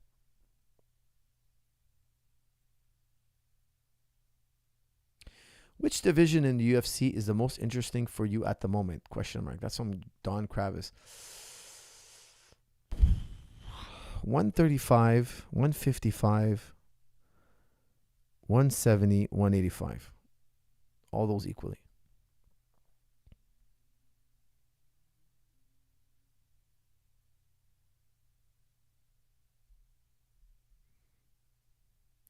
Bilal versus Shafkat prediction. That's from Logan. Is that official? That can't be official. I would have heard about it. Wow, that's a tough fight to call. Oh, that's a tough fight to call. I have no idea. Is Tim Tam massage gun better than foam rolling? That's from Gabriel. I would say yes. It's far less time consuming. Coach, should Hamas surrender? Question mark. That's from CK98. I think they should leave their post. They should dismantle. I think the Israeli government is ultra right wing. I think Hamas is ultra right wing. We don't want two ultra right wing governments because the people suffer. I think we need two moderate groups who know they can live together. I think the whole world should stop egging on one side over the other. Oh, we're with this group. Oh, we're with that group. No. We're with the peoples. The people can live. And here's the crazy thing. Jews and Muslims are so compatible. It's crazy. We're literally follow our family trees back to Abraham, both of us. It's insane that the two groups that are the most the same, the most similar in religion, Aqidah, and creed, are at each other's throats. It's insane. It's humiliating. It gives a bad name to religion. Very bad name. Makes people think, oh, religion, those crazy religious nuts. In the Holy Land, they make the Holy Land full of blood. We need more moderates who understand the value of living together. It's easy. We live together here in the West. We live together in the Far East. We live together everywhere, just not in the Holy Land. No, in the Holy Land, we got to kill each other. Does that make any sense? I personally am excited for the time where they're going to have more moderate voices. And the good news is the younger generation are polling. They're polling as moderates. They don't want violence. They don't want people separating each other via race or ethnicity, etc. No, they don't want none of that. We could all live together. We protect each other's properties. Islam and Judaism is about justice. That's what it's about. It's not about killing, murdering, taking other people's stuff. Thou shalt not steal. Thou shalt not murder. We're all supposed to be living by that. We're supposed to be the shining example. We are supposed to be the shining example to the world. Is this the shining example? No. We could do a lot better than this. Coach, why don't you update Spotify? That's from C. Powell. My guy who does it is really, really ill, so I don't want to bother him with it, but I might shoot him a text this week. Do conversation between Destiny and the PhD. That's from CK98. It's so painful, Mr. Borelli. It's so painful. I got to find that soundbite. That'll be hilarious. Why do Persians go so well in wrestling but not well in MMA? Question mark. That's from Ray Mamo. I don't know if they don't do well in MMA. I mean, I think they do. Maybe they haven't done the jump yet, like in American wrestling. Because here's the thing: in American wrestling, no, actually, I don't know. I think MMA is just more popular in America. In Iran, I don't know if they do MMA, to be honest with you. But I got a bunch of Iranian guys who were wrestlers that came to TriStar. They're killers in MMA as well. Slam Coach, that's my picture. So there are bots adding fuel to the fire on these topics. Would you consider a train to train and get fighting fit remotely regiment? Not daily, but a weekly, bi-weekly basis. P.S. You're running away from our chess match. That's from 50 caliber. 50 caliber, you asking me to train you on a bi-weekly basis? Hold on, let me read this. Slam question. That's my picture, so there are bots adding fuel to the fire on these topics. I don't know what you mean, but that's my picture. Would you consider a train to train? What's a train to train? Do you consider a train to train and get fighting fit remotely regiment? You're asking me if I would make a get fight fit type regiment? Okay, I'm not sure what you're saying here, but you have to be more careful with your writing. But I appreciate your message. Not on a daily on, but on a weekly slash biweekly basis. No, I wouldn't be able to train people remotely. Honestly, unfortunately, I'm just way too busy. Just way too busy, guys. With the videos I put out, you guys can do in strong and stable knees. I show you how to put up a program. Now, of course, if I was tailoring it specifically to you, it could make a difference. But I would tell you, nobody really gets far that way. Everybody starts like figuring it out on their own, and once you get on a certain level, you catch the eye of a trainer, and then they kind of take you into the next level. But nobody really. It's rare people start with an elite trainer right away. It's just really rare, and I don't think you need it, because the newer you are to the sport or fitness, the more gains you make. It's as you make gains and you break through different levels, you start hitting plateaus, and that's when you need a really expert eye. Breaking through plateaus is the real challenge, which takes a lot of expertise. I just said I disagreed with your assessment. Guys, CK98. Guys, stop killing CK98, please. Let's give him a break, okay? He just said he didn't agree with my assessment. That's all.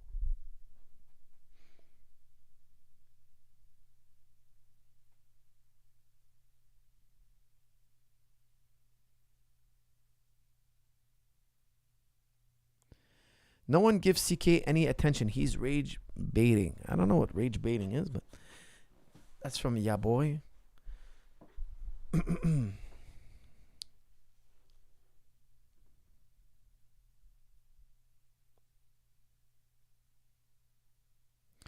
Please break down Cenk Uygur, Sam Harris, Islam debate. That's from Adam Rogers. I already did a Sam Harris one, so I don't know if I want to do a Sam Harris one again. I'm giving him too much attention, maybe.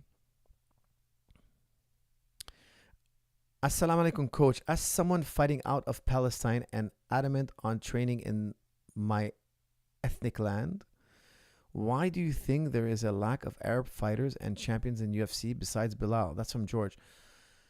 Well, I think the sport is very young. It's going to go through phases.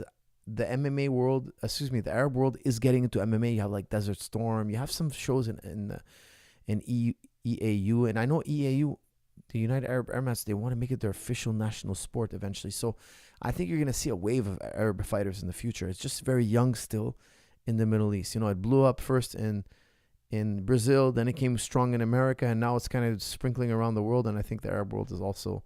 But don't forget, it takes time for champions to develop. It takes time for clubs to mature.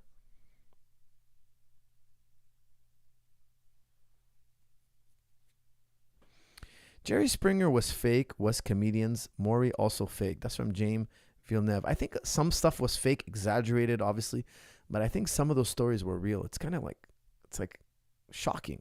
It's really shocking that people can behave this way. Jerry Springer was watch Christopher Hitchens expose both Mother Teresa. He dubs her Hell's Angel. That's from Boogerman 420. I'm not sure. I'd look it up. Maybe I'll have a look at it.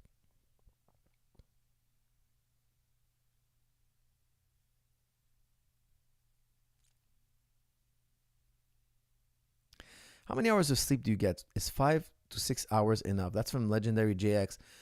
Unfortunately, sometimes I only get 5-6 hours of sleep, but I should be aiming for 8 or 9, especially when I'm training. I think you should aim, if you're training, you should aim for 8 or 9. And I try to take naps during the day. So when I don't get 8 hours sleep, I try to sneak in a nap. Today I tried to sneak in a nap. I got interrupted, so I didn't get it in. But sometimes taking a nap in the day is just the greatest feeling. Like 30, 40 minutes, sometimes an hour. I absolutely love it.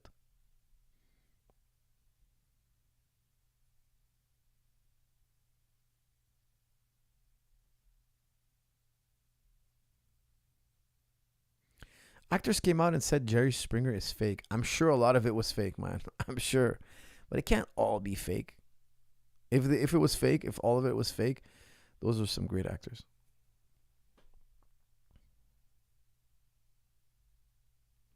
Hey, coach, just came back from a long vacation and on top of that, got sick last week. Any advice on how to get back into training, intensity, and type of trainings? That's from JD. JD, you got to listen to your body, man. Start slow and ease back into it, especially if you were sick, physically ill. Once you're not contagious anymore, I would just go back to drilling. Just start drilling and see how you feel. And maybe give your body a week of just drilling. drilling, doing light weights, maybe no rolling. Rolling might be too intense. You think Israel could bomb tomorrow if Hamas surrendered today? That's from CK98. Yes, they would bomb. They would continue to bomb. There's no Hamas in the West Bank, and they've been killing and murdering people from the West Bank long before October 7th. People think the first day in history was October 7th. Like, there was no October 6th. The world was invented and created, and all of history started on October 7th. No, there's a whole context to October 7th. There are documentaries online about before October 7th what the Israelis do to Palestinian kids. How when they go to school, they grab them and throw them in jail. They call them prisoners. So Israel is holding prisoners. Hamas is holding hostages. Why aren't the people held in Israeli prisons? Why aren't they hostages? That's the question. Now, I'll admit Hamas is holding hostages, but so is Israel. Israel is holding thousands of hostages, and they have been for decades. They take kids. There's documentaries on this, third-party documentaries, not Palestinian-made documentaries. Guys, here's an interesting fact for you, Mr. CK98. Do a research on PTSD in children. All the studies are on Palestinians. Why? Ask yourself. Israel had a philosophy that if you traumatize these kids when they're young, they won't want to fight you in the future. They won't want their homeland back. They're not going to want what you took from them. And it backfired. Actually, it turns out, they still want it, and they'll fight you to the end for it. Israel kidnaps children and imprisons them. Now, CK48, imagine you send your son to school. You're just a regular guy. You don't know anything about politics. Maybe you run a shop and you send your kids to school. And then one day, the neighbor kids come and tell you, hey, CK Jr., he was taken by the police. He was taken by the Israeli soldiers. What do you mean? And you go and you knock on the Israeli soldier's door and you're like, hey, man, my son was taken. Oh, yeah, he's been arrested and he's facing military court. If you're Arab, you face military court. If you're Israeli and you do something wrong, you face a criminal court. Military court, they don't have to have a reason to hold you. They can hold you indefinitely. They could do what they want. There's no rules. The conviction rate is 99.9%. So imagine that. That's pure insanity. And then these kids, once they're finally released, they tell their story, and documentaries have been filmed. What happens to them there? They get beat up. They get tortured. They're starved. They're intimidated. They're slapped. They're forced to sign documents written in Hebrew that they're never going to do this or that. They're never going to come and ask for this or that. They're never going to fight for these rights or whatnot. These documents are written in Hebrew. The kid doesn't know what he's even signing. One thing that I really didn't like is one kid was saying how they put hot dogs on your pants and they make the dog eat the hot dogs. Like, basically, they're threatening to have the dog eat your penis. That's insane. That's a child. So these young kids grow up hating, despising these bullies. And to do what they did is because they rather die than live the way they're living. When you push somebody so far and they rather die than keep living the way they're living. You made yourself the worst possible enemy. You made yourself the worst possible enemy because there's no way to deter him. There's no way to stop him from thinking about getting revenge. The whole point of October 7th was to get hostages, to trade them for the hostages living in Israel, in Israeli prisons. Because think about it, you're sleeping knowing that your son is getting tortured. How do you live with yourself? They're all saying like, hey, my kid's getting tortured. I sent him to school and now he's being tortured. He's being hurt. He's being abused. How do you sleep at night? What would you do? I would tell you, I would put all the Rambo and Commando movies together. That's what I would do. And so would you if you had the guts. Israel is bombing in the West Bank now. Do we have Hamas there? Question mark. That's from Insomnia. No, but they're going to say, well, there's sympathizers there, etc. West Bank is not dangerous at all. They have no weaponry. They don't fire rockets. They're already, look, at the end of the day, they're just trying to ethnically cleanse every Arab. They've said it. They've said it openly. It's inbred in Zionism. It's been a part of their plan forever. That's why the Arabs didn't want them establishing a Zionist state in their midst.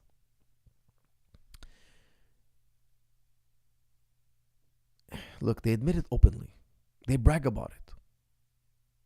They push the settlers to do this. Like, we have countless, never-ending amounts of evidence of settlers committing crimes and being protected by Israeli soldiers. Like, just never-ending mountains of evidence.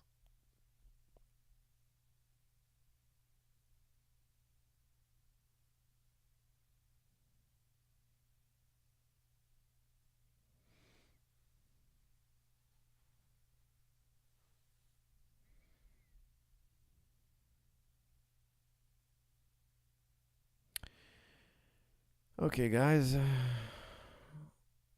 By the way, this conflict started way before the Hamas even existed.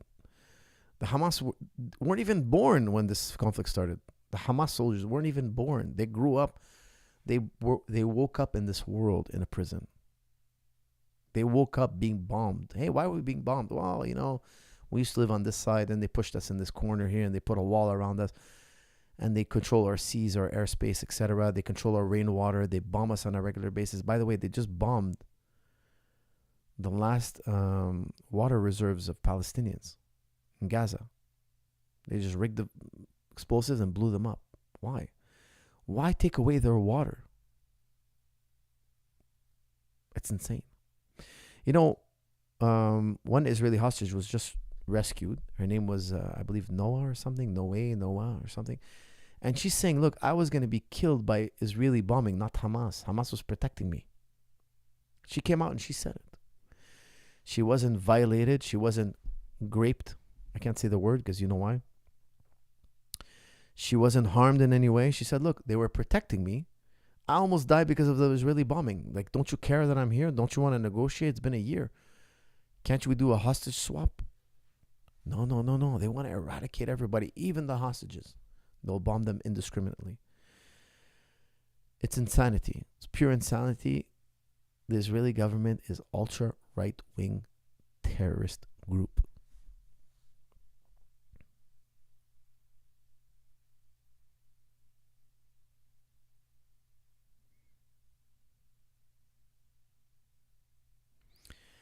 Not 40K within a year. Yes, CK98. The numbers are 40,000 dead minimum. Some groups are estimating 180,000 because they're saying there's a lot of people still in the rubble, people dying from disease, etc. So not directly from a bomb, but directly from missiles and bombs and fire and bullets and all that, explosions, 40,000. The count is very accurate. It's been disputed and proven over and over again. That's the count. It's not hard to believe. Just open the internet. Is it hard to believe? Even if it was 20,000, is that the right number for you? There's no right number, man. They're bombing and killing children. Half the population is children. Half the population are minors. What an insane thing to defend. Can't we all agree that killing children is wrong? Can't we all agree? Well, whoever side does it. Like, are people out there so deranged that they think there's excuses for killing children? People out there are deranged. There's no good excuse. People who say killing children is okay or whatnot, it's collateral damage, war is hell. Oh, war is hell. Yeah. Okay, so then you just justified October 7th. They're telling you war is hell, man. Hey, man, it's gonna happen. I gotta kill all of you to get you out of my territory. You just justified October 7th. There's never an excuse to kill innocent people. And once you all start saying that, your politicians are going to start to shiver in their boots. They're going to start singing a different tune. The only reason politicians do what they do, is because they think that people will support them.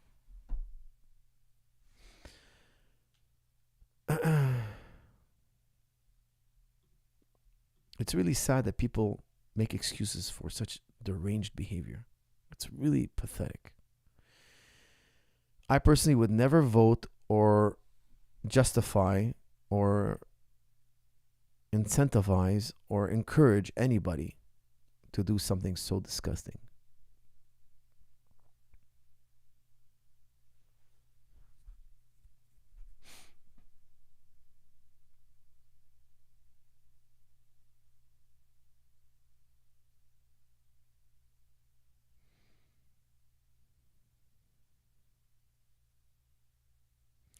Hey, Coach, please react to the upcoming debate between Dr. William Lane Craig and Muhammad Hijab. That's from Race Rohan. Okay, that could be a great suggestion. Let's put that in the comment section. The one who gets the most votes, I will do.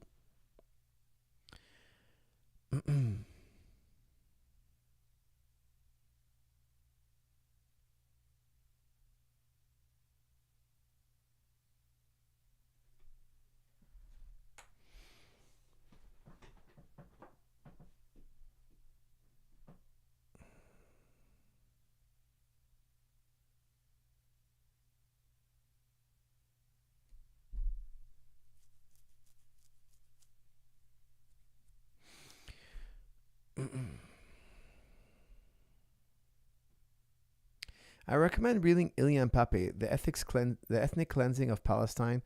Pape was one of the most respected Israeli historians before he spoke up. That's from Ilya. Ilya and Pape is a brilliant human being. I've listened to him lecture. He's a brilliant human being. He's a Jewish man as well. If I remember correctly, he's also Jewish, Ilya and Pape.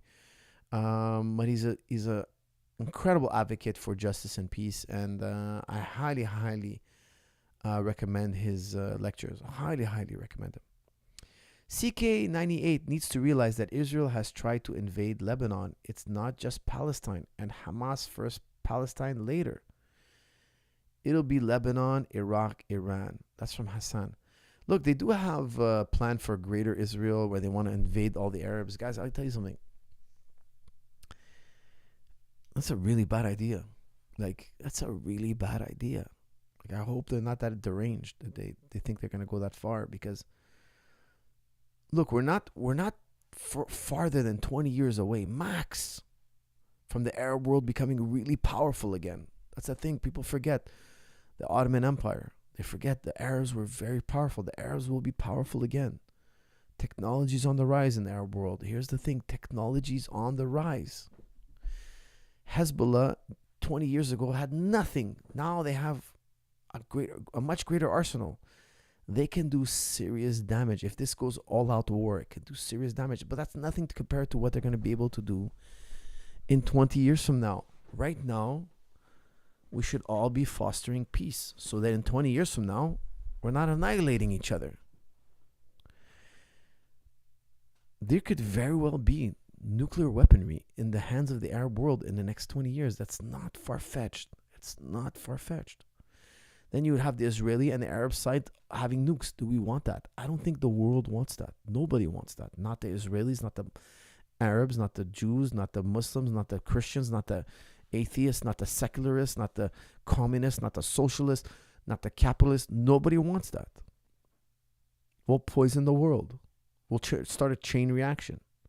We'll start a never-ending blood feud. We don't need it.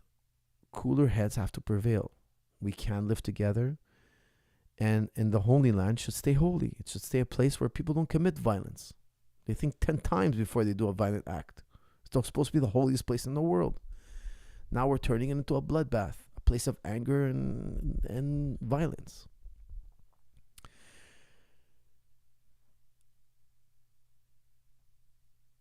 Expanding into the Arab world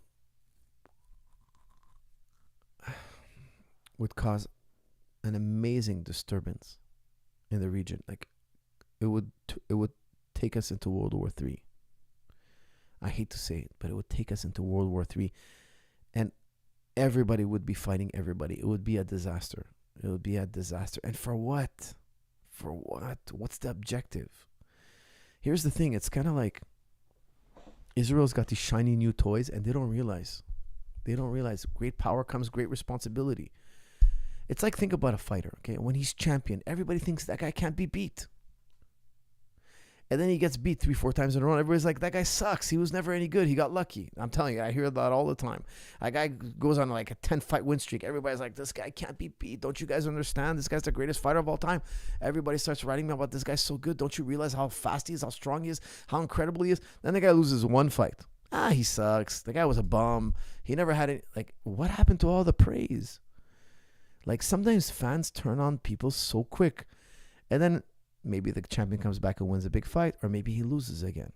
I could name you many names of guys who fell from grace, and we all could. We all could. And then you're like that guy who couldn't lose, now can't win a fight, man. He can't put 2 punches together in a fight. He can't get 1 takedown. He can't stop guys from mauling him. Like, what happened to this guy? Well, countries, same thing happens to countries, nations, empires. They all have a shining moment, and then they get arrogant. They think they're so strong. They think nobody can beat them. I remember after Adesanya lost against DDP, he was like, I didn't manifest this, because he was saying prior that he manifested all this, that he's going to fight the DDP. He manifested it all. And then he was like, after he lost, like, hey, so what happened? Like, I didn't manifest this.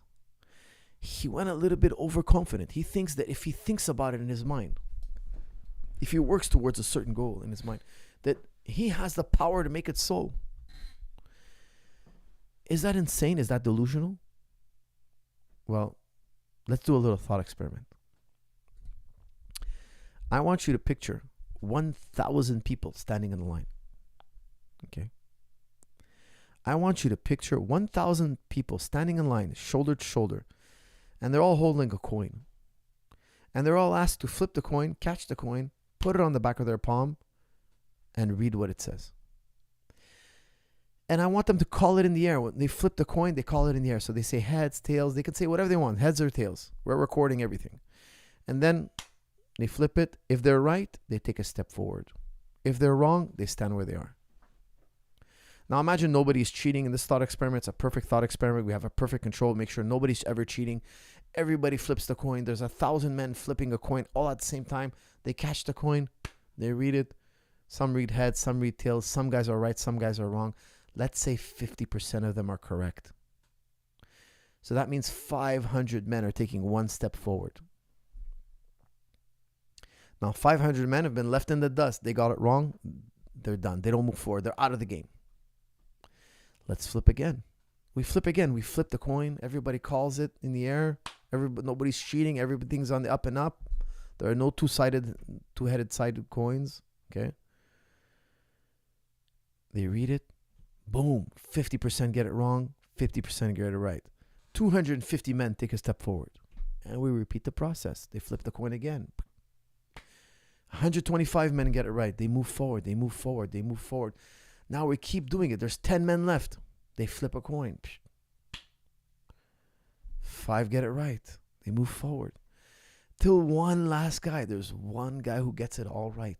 How many times did we flip the coin? I don't know. Call it 25 times. I didn't do the math.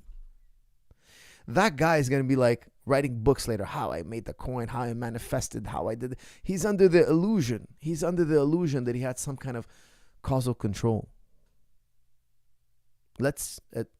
For this thought experiment, the guy was legitimately flipping it. Okay, he wasn't trying a trick. He was flipping it in the air. He wasn't counting the flips. There was no trickery. This guy, because he's having so much success, thinking, oh, my thoughts control the world. Believe me, they've done these studies. Okay, they make people play video games and then they lower the difficulty level, and on certain players, and certain players they have the higher, so they give a handicap to one without them knowing. And the guy who's doing really good starts having all these philosophical ideas of grandeur and how he found the secret and how it's insane. Okay. Then the guy finds out, look, he's not so great at the game. But when you have success, you start thinking, my thoughts change the world. I control the world. Dare I say it? They start thinking like they're a god or something. Like they have this power. They start thinking, I'm manifesting it. I can control, I could will. I remember once around the Rosie, he was like, I always thought I could just will what I wanted. It's like, dude, take a step back, man. When you have so much success, what I'm trying to say is when you have so much success, you fall into ideas of grandeur. You can't be beat. I can't lose. You have to start having this attitude. And it's a very naive and unwise thing to fall into. It's kind of like digging your own grave. When you believe your own hype, you start thinking, oh no, this person thinks they could take me down. They think they could touch. The best champions I've ever worked with, they all were a little bit insecure. They all were a little bit scared. They all had that healthy fear that, you know what, I might not be good enough. I might not make it out this time. They always were on their toes, man. They were always on their toes. The guys that make me the most worried are the guys, that guy can land a punch on me. He's too slow. He doesn't have the right technique. He's not able to, like, they just put their opponent down. I understand putting your opponent down when you're doing a press conference because you want to intimidate each other. Besides that, I'm talking about in the back room. At the press conference, I wouldn't be like, oh, this guy's much better than me. And I might not say those things. Okay, I may or not. But in the practice room, I could be like, I'm worried, like, he's good at this. We have to be careful of that. Okay, you're aware that there are dangers. You're not just going in there and like, I can't be touched. I'm not touchable. People cannot put their glove on me. I'm too good. Once you have that attitude, oh, man, I think this guy's he's going to be kissing the floor on fight night. Okay? You got to be very careful of that. And I can tell you something. I think Israel, because, we're backed by the U.S., we have all this weaponry. That's all good. Okay, weaponry technology is very important. But I'll tell you something. I could see a lot of negatives in their corner too if I was doing a fight assessment. America's backing them up. America cannot go into another forever war. If Israel kicks off a war with Iran, and Iran is backed by China, and Iran is backed by Russia, and this is going to be a long, drawn-out war. We're talking about like 80 million people here. This is not Iraq. Then you have the Houthis, and you have the Hezbollah, and you have Hamas, and you have all these people fighting. You need the U.S. Now, the U.S. is already mobilized. They've already been battleships. They're ready for all this. But the thing about the U.S. is they're not ready to send their children home in a box. If the war pops off and bombs are being landed, how many Israelis are going to be ready to die? That's the question. That's the real question. Fighting is very important. You want to hit without getting hit, but also when the war is a forever war, because this would be like a 100-year war. It would take a long time. It could be, look, I'm not saying it's going to be a 100-year war, but it'd be a long time for the Arabs to give up. It's very tough to make the Arabs give up. Now, and the Arabs are going to surround you, because don't forget, we're a billion. The war will be so bloody, it will be so heartbreaking, that are the Israelis going to want to lower the way of life? Because now they have everything, right? They have movies, TV, careers, they have jobs. It's the Palestinians that have all the bad. They have everything to gain, nothing to lose, because they have unemployment, disease, no water. Their life's like, I'm ready to fight to the death. Why not? I have nothing. In Lebanon, the economy's really low, really weak. Like, in America, why are they sending their kids? We got hamburgers, we got liberty, we got all this good stuff here.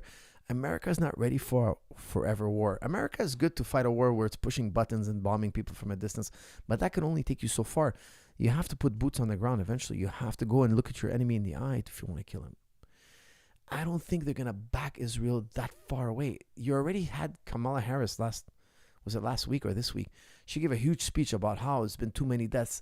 It's too long. We're going to have to rectify. Like, she was talking about like rectifying the situation. She got standing ovation. A lot of Americans are not interested in sending their tax dollars there. And here's what people don't know is that the support for Israel really comes from the evangelical whites in America. And that group is quickly diminishing. In 20 years, they're not going to be this outstanding voice anymore. In 20 years, it's going to be Generation Z, Generation Alpha. All that support is going to go away. So we're talking about 20 years. 20 years is tomorrow, guys. 20 years is tomorrow. If you're thinking in 20 years at a time, this is really not a good spot. You might win the next 10 years, 15 years. After that, you're going to sink like a stone. Think about it. They're not going to support you no more. The Arabs are growing exponentially in might, in number, in expansion. Like, we're spreading around the world. Like Muslims are spreading around the world in Europe, England, Germany. Like our vote, we're getting to politics, we're getting to technology. Like we're growing. We're out of the fall of the Ottoman Empire. We fell from the Ottoman Empire. Now we're rising up quick. This is a bad way to mend your relationship. If I was a ruler of Israel, I would mend my relationship with the Arabs. I would mend my relationship. I would give them rights. I would liberate them. I would take care of them. I would nurture them. I would make peace with them.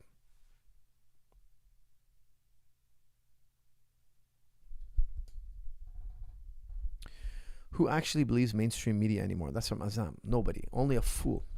No offense, but only a fool.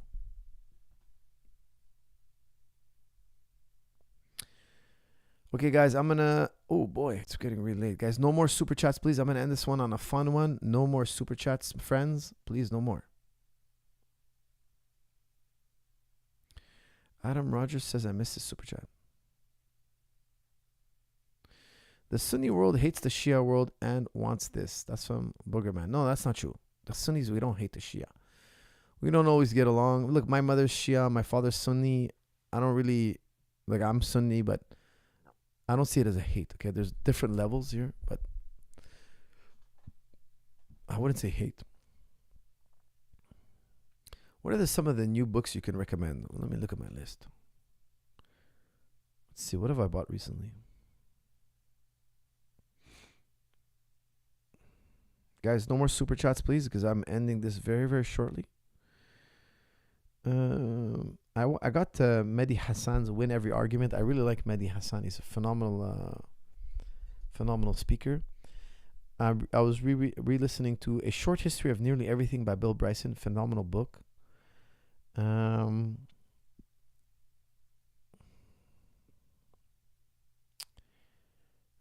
here.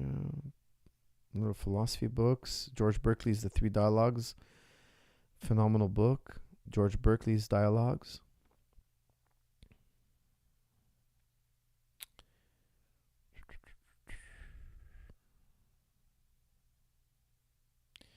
I got The Mandibles, but I couldn't get through it, by Lionel Shriver. I couldn't get through it. I listened to like 5-10 minutes of it. I couldn't handle it. Great Questions of Philosophy. Sahih. The Biggest Ideas in the Universe by Sean Carroll. I started it, but I didn't get too much into it. But that's the next one I'm probably going to dive into. Sean Carroll's The Big Ideas of, what was it?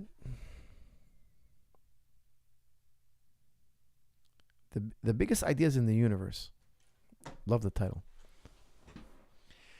Okay, guys. I missed one super chat here. I got to find some.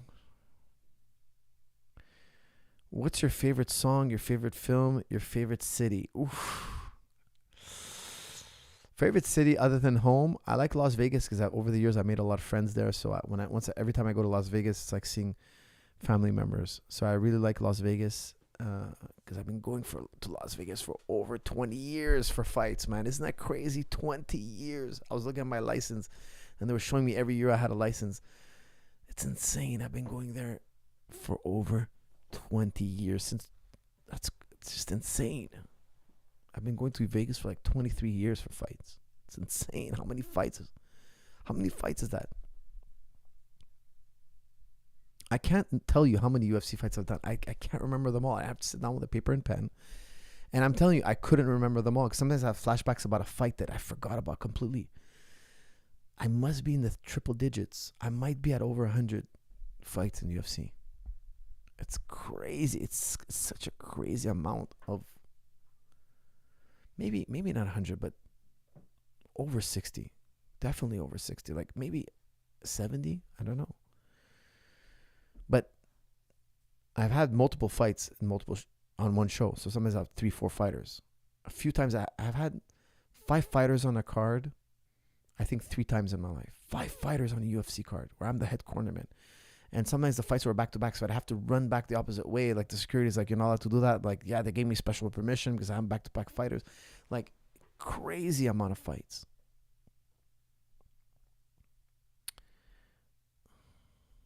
All right, guys, no more super chats. Just a friendly reminder. Okay, here we go. Okay, wait, did I answer your question? Hold on one second. Okay, favorite movie. Was that the question? Okay. Favorite song? I'm not sure. That's a tough one. That's a really tough one. I'd have to think about that. Favorite film? You know, one film I really love. I don't know if it's my favorite film. The Count of Monte Cristo. I want you guys to watch The Count of Monte Cristo. Great movie. That's a real story. You know, it's not just like car explosions and stuff like that. No, it's a real. It's a real, well told story. Your favorite city? Okay, so I said Las Vegas. What discovery made Kant and Locke so famous / smart? That's from Adam Rogers. It wasn't really a discovery, okay? It's their rhetoric. It's their way of dissecting the world. What made them most famous is Kant taught the world how... You see, Kant read the works of Hume. Hume wrote a book called Pure Reason. He talks about the problem of causation. It's a very difficult problem for people to wrap their mind about. I spoke about it on the Joe Rogan show, and people just blew up over it. Okay, it's a really difficult topic to make simple. It's a very challenging topic to make simple.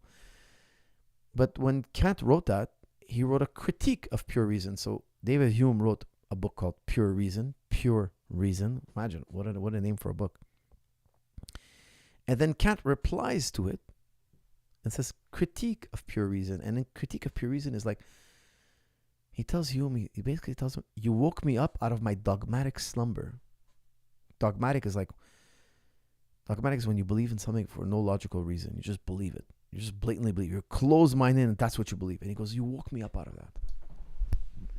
Now, the problem of causation was made very famous by Muslim thinkers. Mainly Ghazali al-Ashari. And Hume read the Muslims. There's no doubt. And then Kant reads Hume. So he's thinking, where did he get this from? That's why I think Kant wrote Bismillah ar-Rahman ar-Rahim on his thesis, because he wrote it in his handwriting on his thesis. Why would Kant write the first words of the Quran on his thesis? It blew my mind. Immanuel Kant. So I did some deep research in it, but there's no good answer. But there's more to it than that. I'm not going to get into that because that would take me on a tangent. But Kant wrote a critique of pure reason. And when Kant goes into his works, one of the great elements that Kant brought out, you're asking me what made him so famous, is he showed us how when we observe reality, we are projecting a lot of what we think is out there in the world is really in our heads. He identified emergence. He called it a projection of the mind. Today, scientists will call it emergence. There are different types of emergence, and Kant was famous for showing the world that a lot of what we experience in the world is really coming out of our own minds. Okay, it's not out there in the world, it's really coming out of our own minds. John Locke, he helped set the world on fire with liberalism. So a lot of what you see today, my friends, guys, John Locke is one of the most influential thinkers in history. And he wasn't the inventor of liberalism, but he gave a lot of arguments for liberalism. A lot of what you see in the world today is because of John Locke. A lot of the alphabet stuff and all that. He didn't come up with that. Don't worry, he would have hated that. John Locke would have hated that. He was a Christian man, don't forget. He wouldn't have been in love with that. Okay. However, he set the world on that trajectory. Essentially, pursue happiness and don't harm others. Sounds like a great formula, right? I think he's tossing and turning in his grave now with regrets. He should have tamed it a little bit more. George asks, does Tom Aspinall beat John Jones? I don't think so. I've talked about this in the past. Specific countries like Uzbekistan doesn't completely obey the Islamic religion, especially alcohol. Some of them reward themselves with that after a nice prayer before they begin eating. They smoke cigarettes too. Thoughts? That's from Shiz. Shiz. Look, it's haram, but look, if you do something haram, at least hide it. Like Muslims are gonna drink alcohol, they should do it in at least their private home. Not out in the open after prayer and all that. I don't think you should drink alcohol. You should never drink alcohol. But however, if you're gonna do it, at least show some shame. Because what happens is it encourages the youth to drink. It makes it okay. It kind of makes the rules relaxed, and you gotta avoid that because it's a slippery slope. You could eventually corrupt society over time.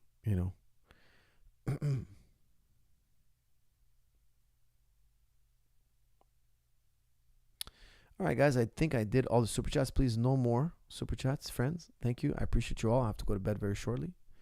Let's end this on a fun, light note, please.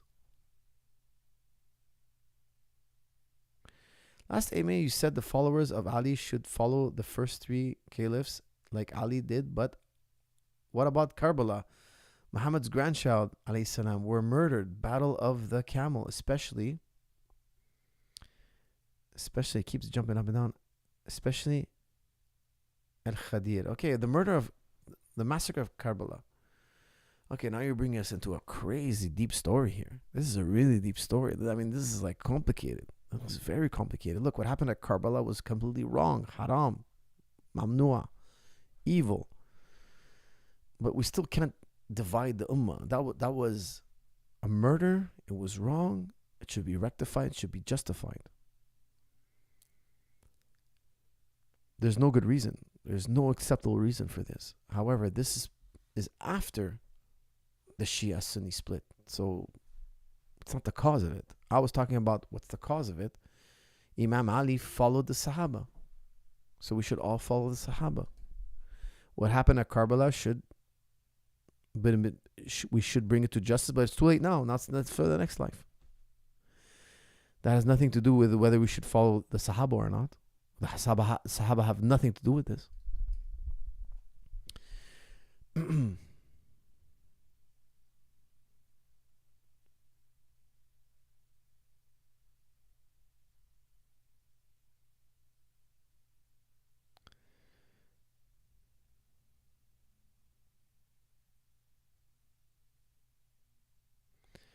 Okay, guys, let's end it on a fun one.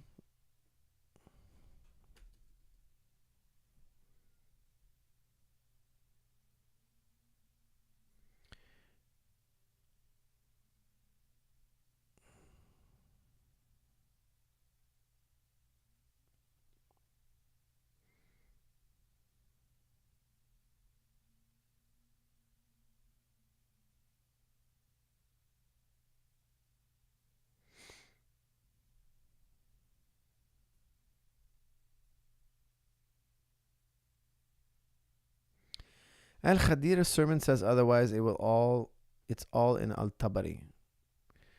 Al-Khadir, I'll have to look that up, okay, but I don't understand how the split happened way before Karbala. So I don't understand how the two are connected. You have the split, you have Karbala. We're saying, look, we shouldn't split because Imam Ali he didn't split. So why are you splitting? If you're his followers, why are you splitting? Karbala is another incident. It's a much later incident.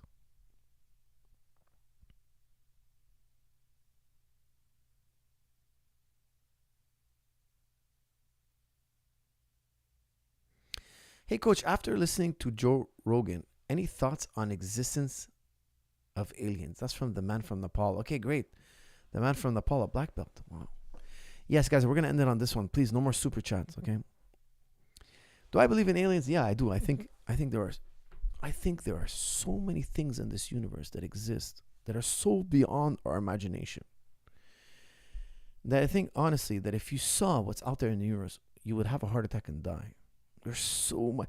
I even believe that, I shouldn't say it, but I really believe that every human being has a doppelganger. I believe that if you went so far in the universe, you'd find somebody who looks exactly like you, talks like you, acts. You'd see so many things that would blow your mind. I have so many strange beliefs about the universe that I don't make public, but I believe, like, think about, imagine I went into the deep sea and I grabbed a fish from the bottom of the sea, a fish that's never seen the surface, and I brought it out to surface on my boat, and the fish was like, wow, a boat. surface. Imagine it was a yacht. They would think the yacht is incredible. He doesn't understand the yacht is nothing. Then imagine I took him on an airplane ride. He'd be like, "Wow, look, I could see cities building." Like, I would blow that. Like that little fish thought his whole world was that little pool, that little section of the ocean he lives in. That's nothing. Well, we're much like that little fish. It's even greater than that. Imagine the germ living on the fish. He thinks the fish is a whole universe. Well, guess what? He can't even see the yacht I'm on. He can't see there. He doesn't understand what's going on. He doesn't understand. He can't compute. That's how I see the universe. I see us as a little tiny little insignificant micro speck. So for sure aliens exist. Salam, Coach, what's your favorite conspiracy theory? That's from Talal. The guys, strictly no more. Talal, I'm going to give you this one. Guys, how about you guys list me conspiracy theories? Because I'm not a big conspiracy connoisseur. But I do like a good conspiracy. What's my favorite?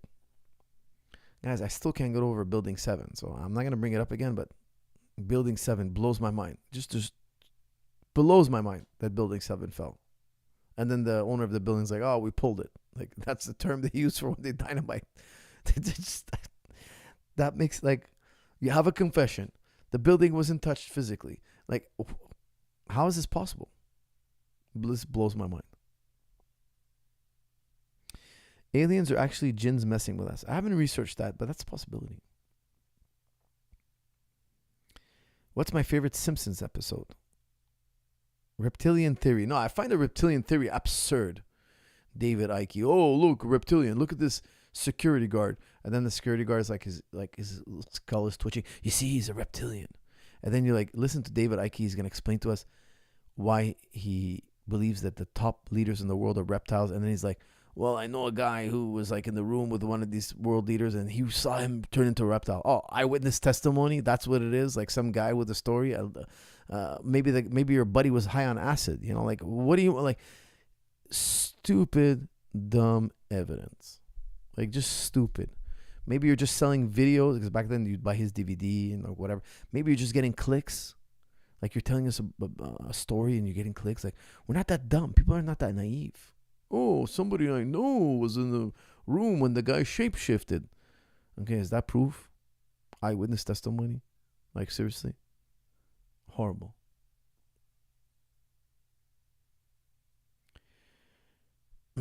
JFK assassination. Guys, the JFK assassination is a mind-boggling mystery. It's insane.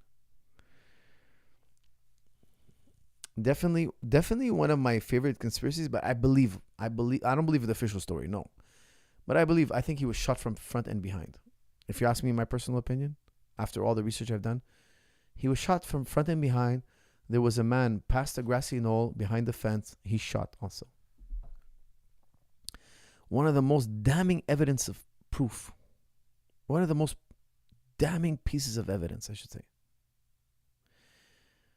was that in the official FBI report, they show a picture. Picture 1 is John F. Kennedy's head going forward. Picture 2, his head bobbing backwards. Then, that's the official report. Forward, then backwards. And then people 10 years later are like, "Wait a second, that's wrong. It was backwards, then forwards." If you watch the video carefully. Because it happens so fast. People don't realize that. People just don't make the distinction. Isn't that insane? And then the FBI was like, "Yeah, we made a mistake. We put the wrong picture. Human error. We flipped the pictures on. So picture A was really picture B. Picture B was..." I'm like, what? That means he got hit by the front. You're admitting to this mistake? The FBI makes these kind of mistakes? Yeah, apparently they do. So now there was also a picture that came out years later about some guy who was peeking from a fence past a grassy knoll, so from the other direction would make sense because he got hit from the front, so his head went back and then forward. Insanity.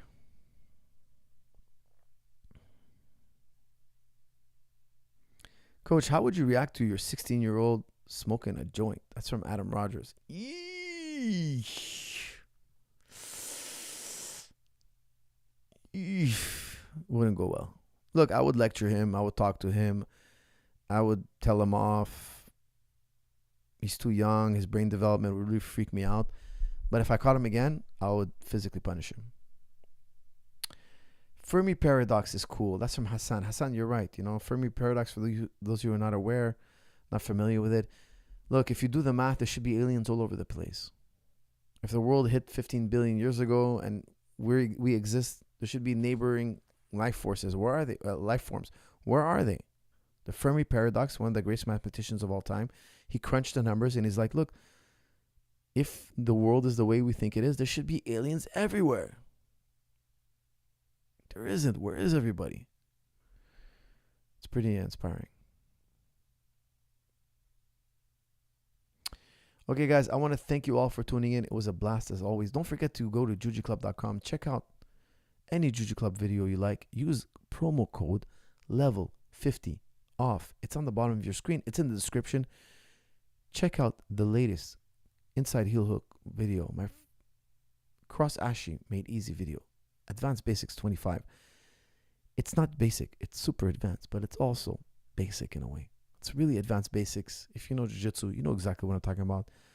It's my favorite moves from Cross Ashi. It's a must-have. Thank you all for tuning in. See you all in the next episode.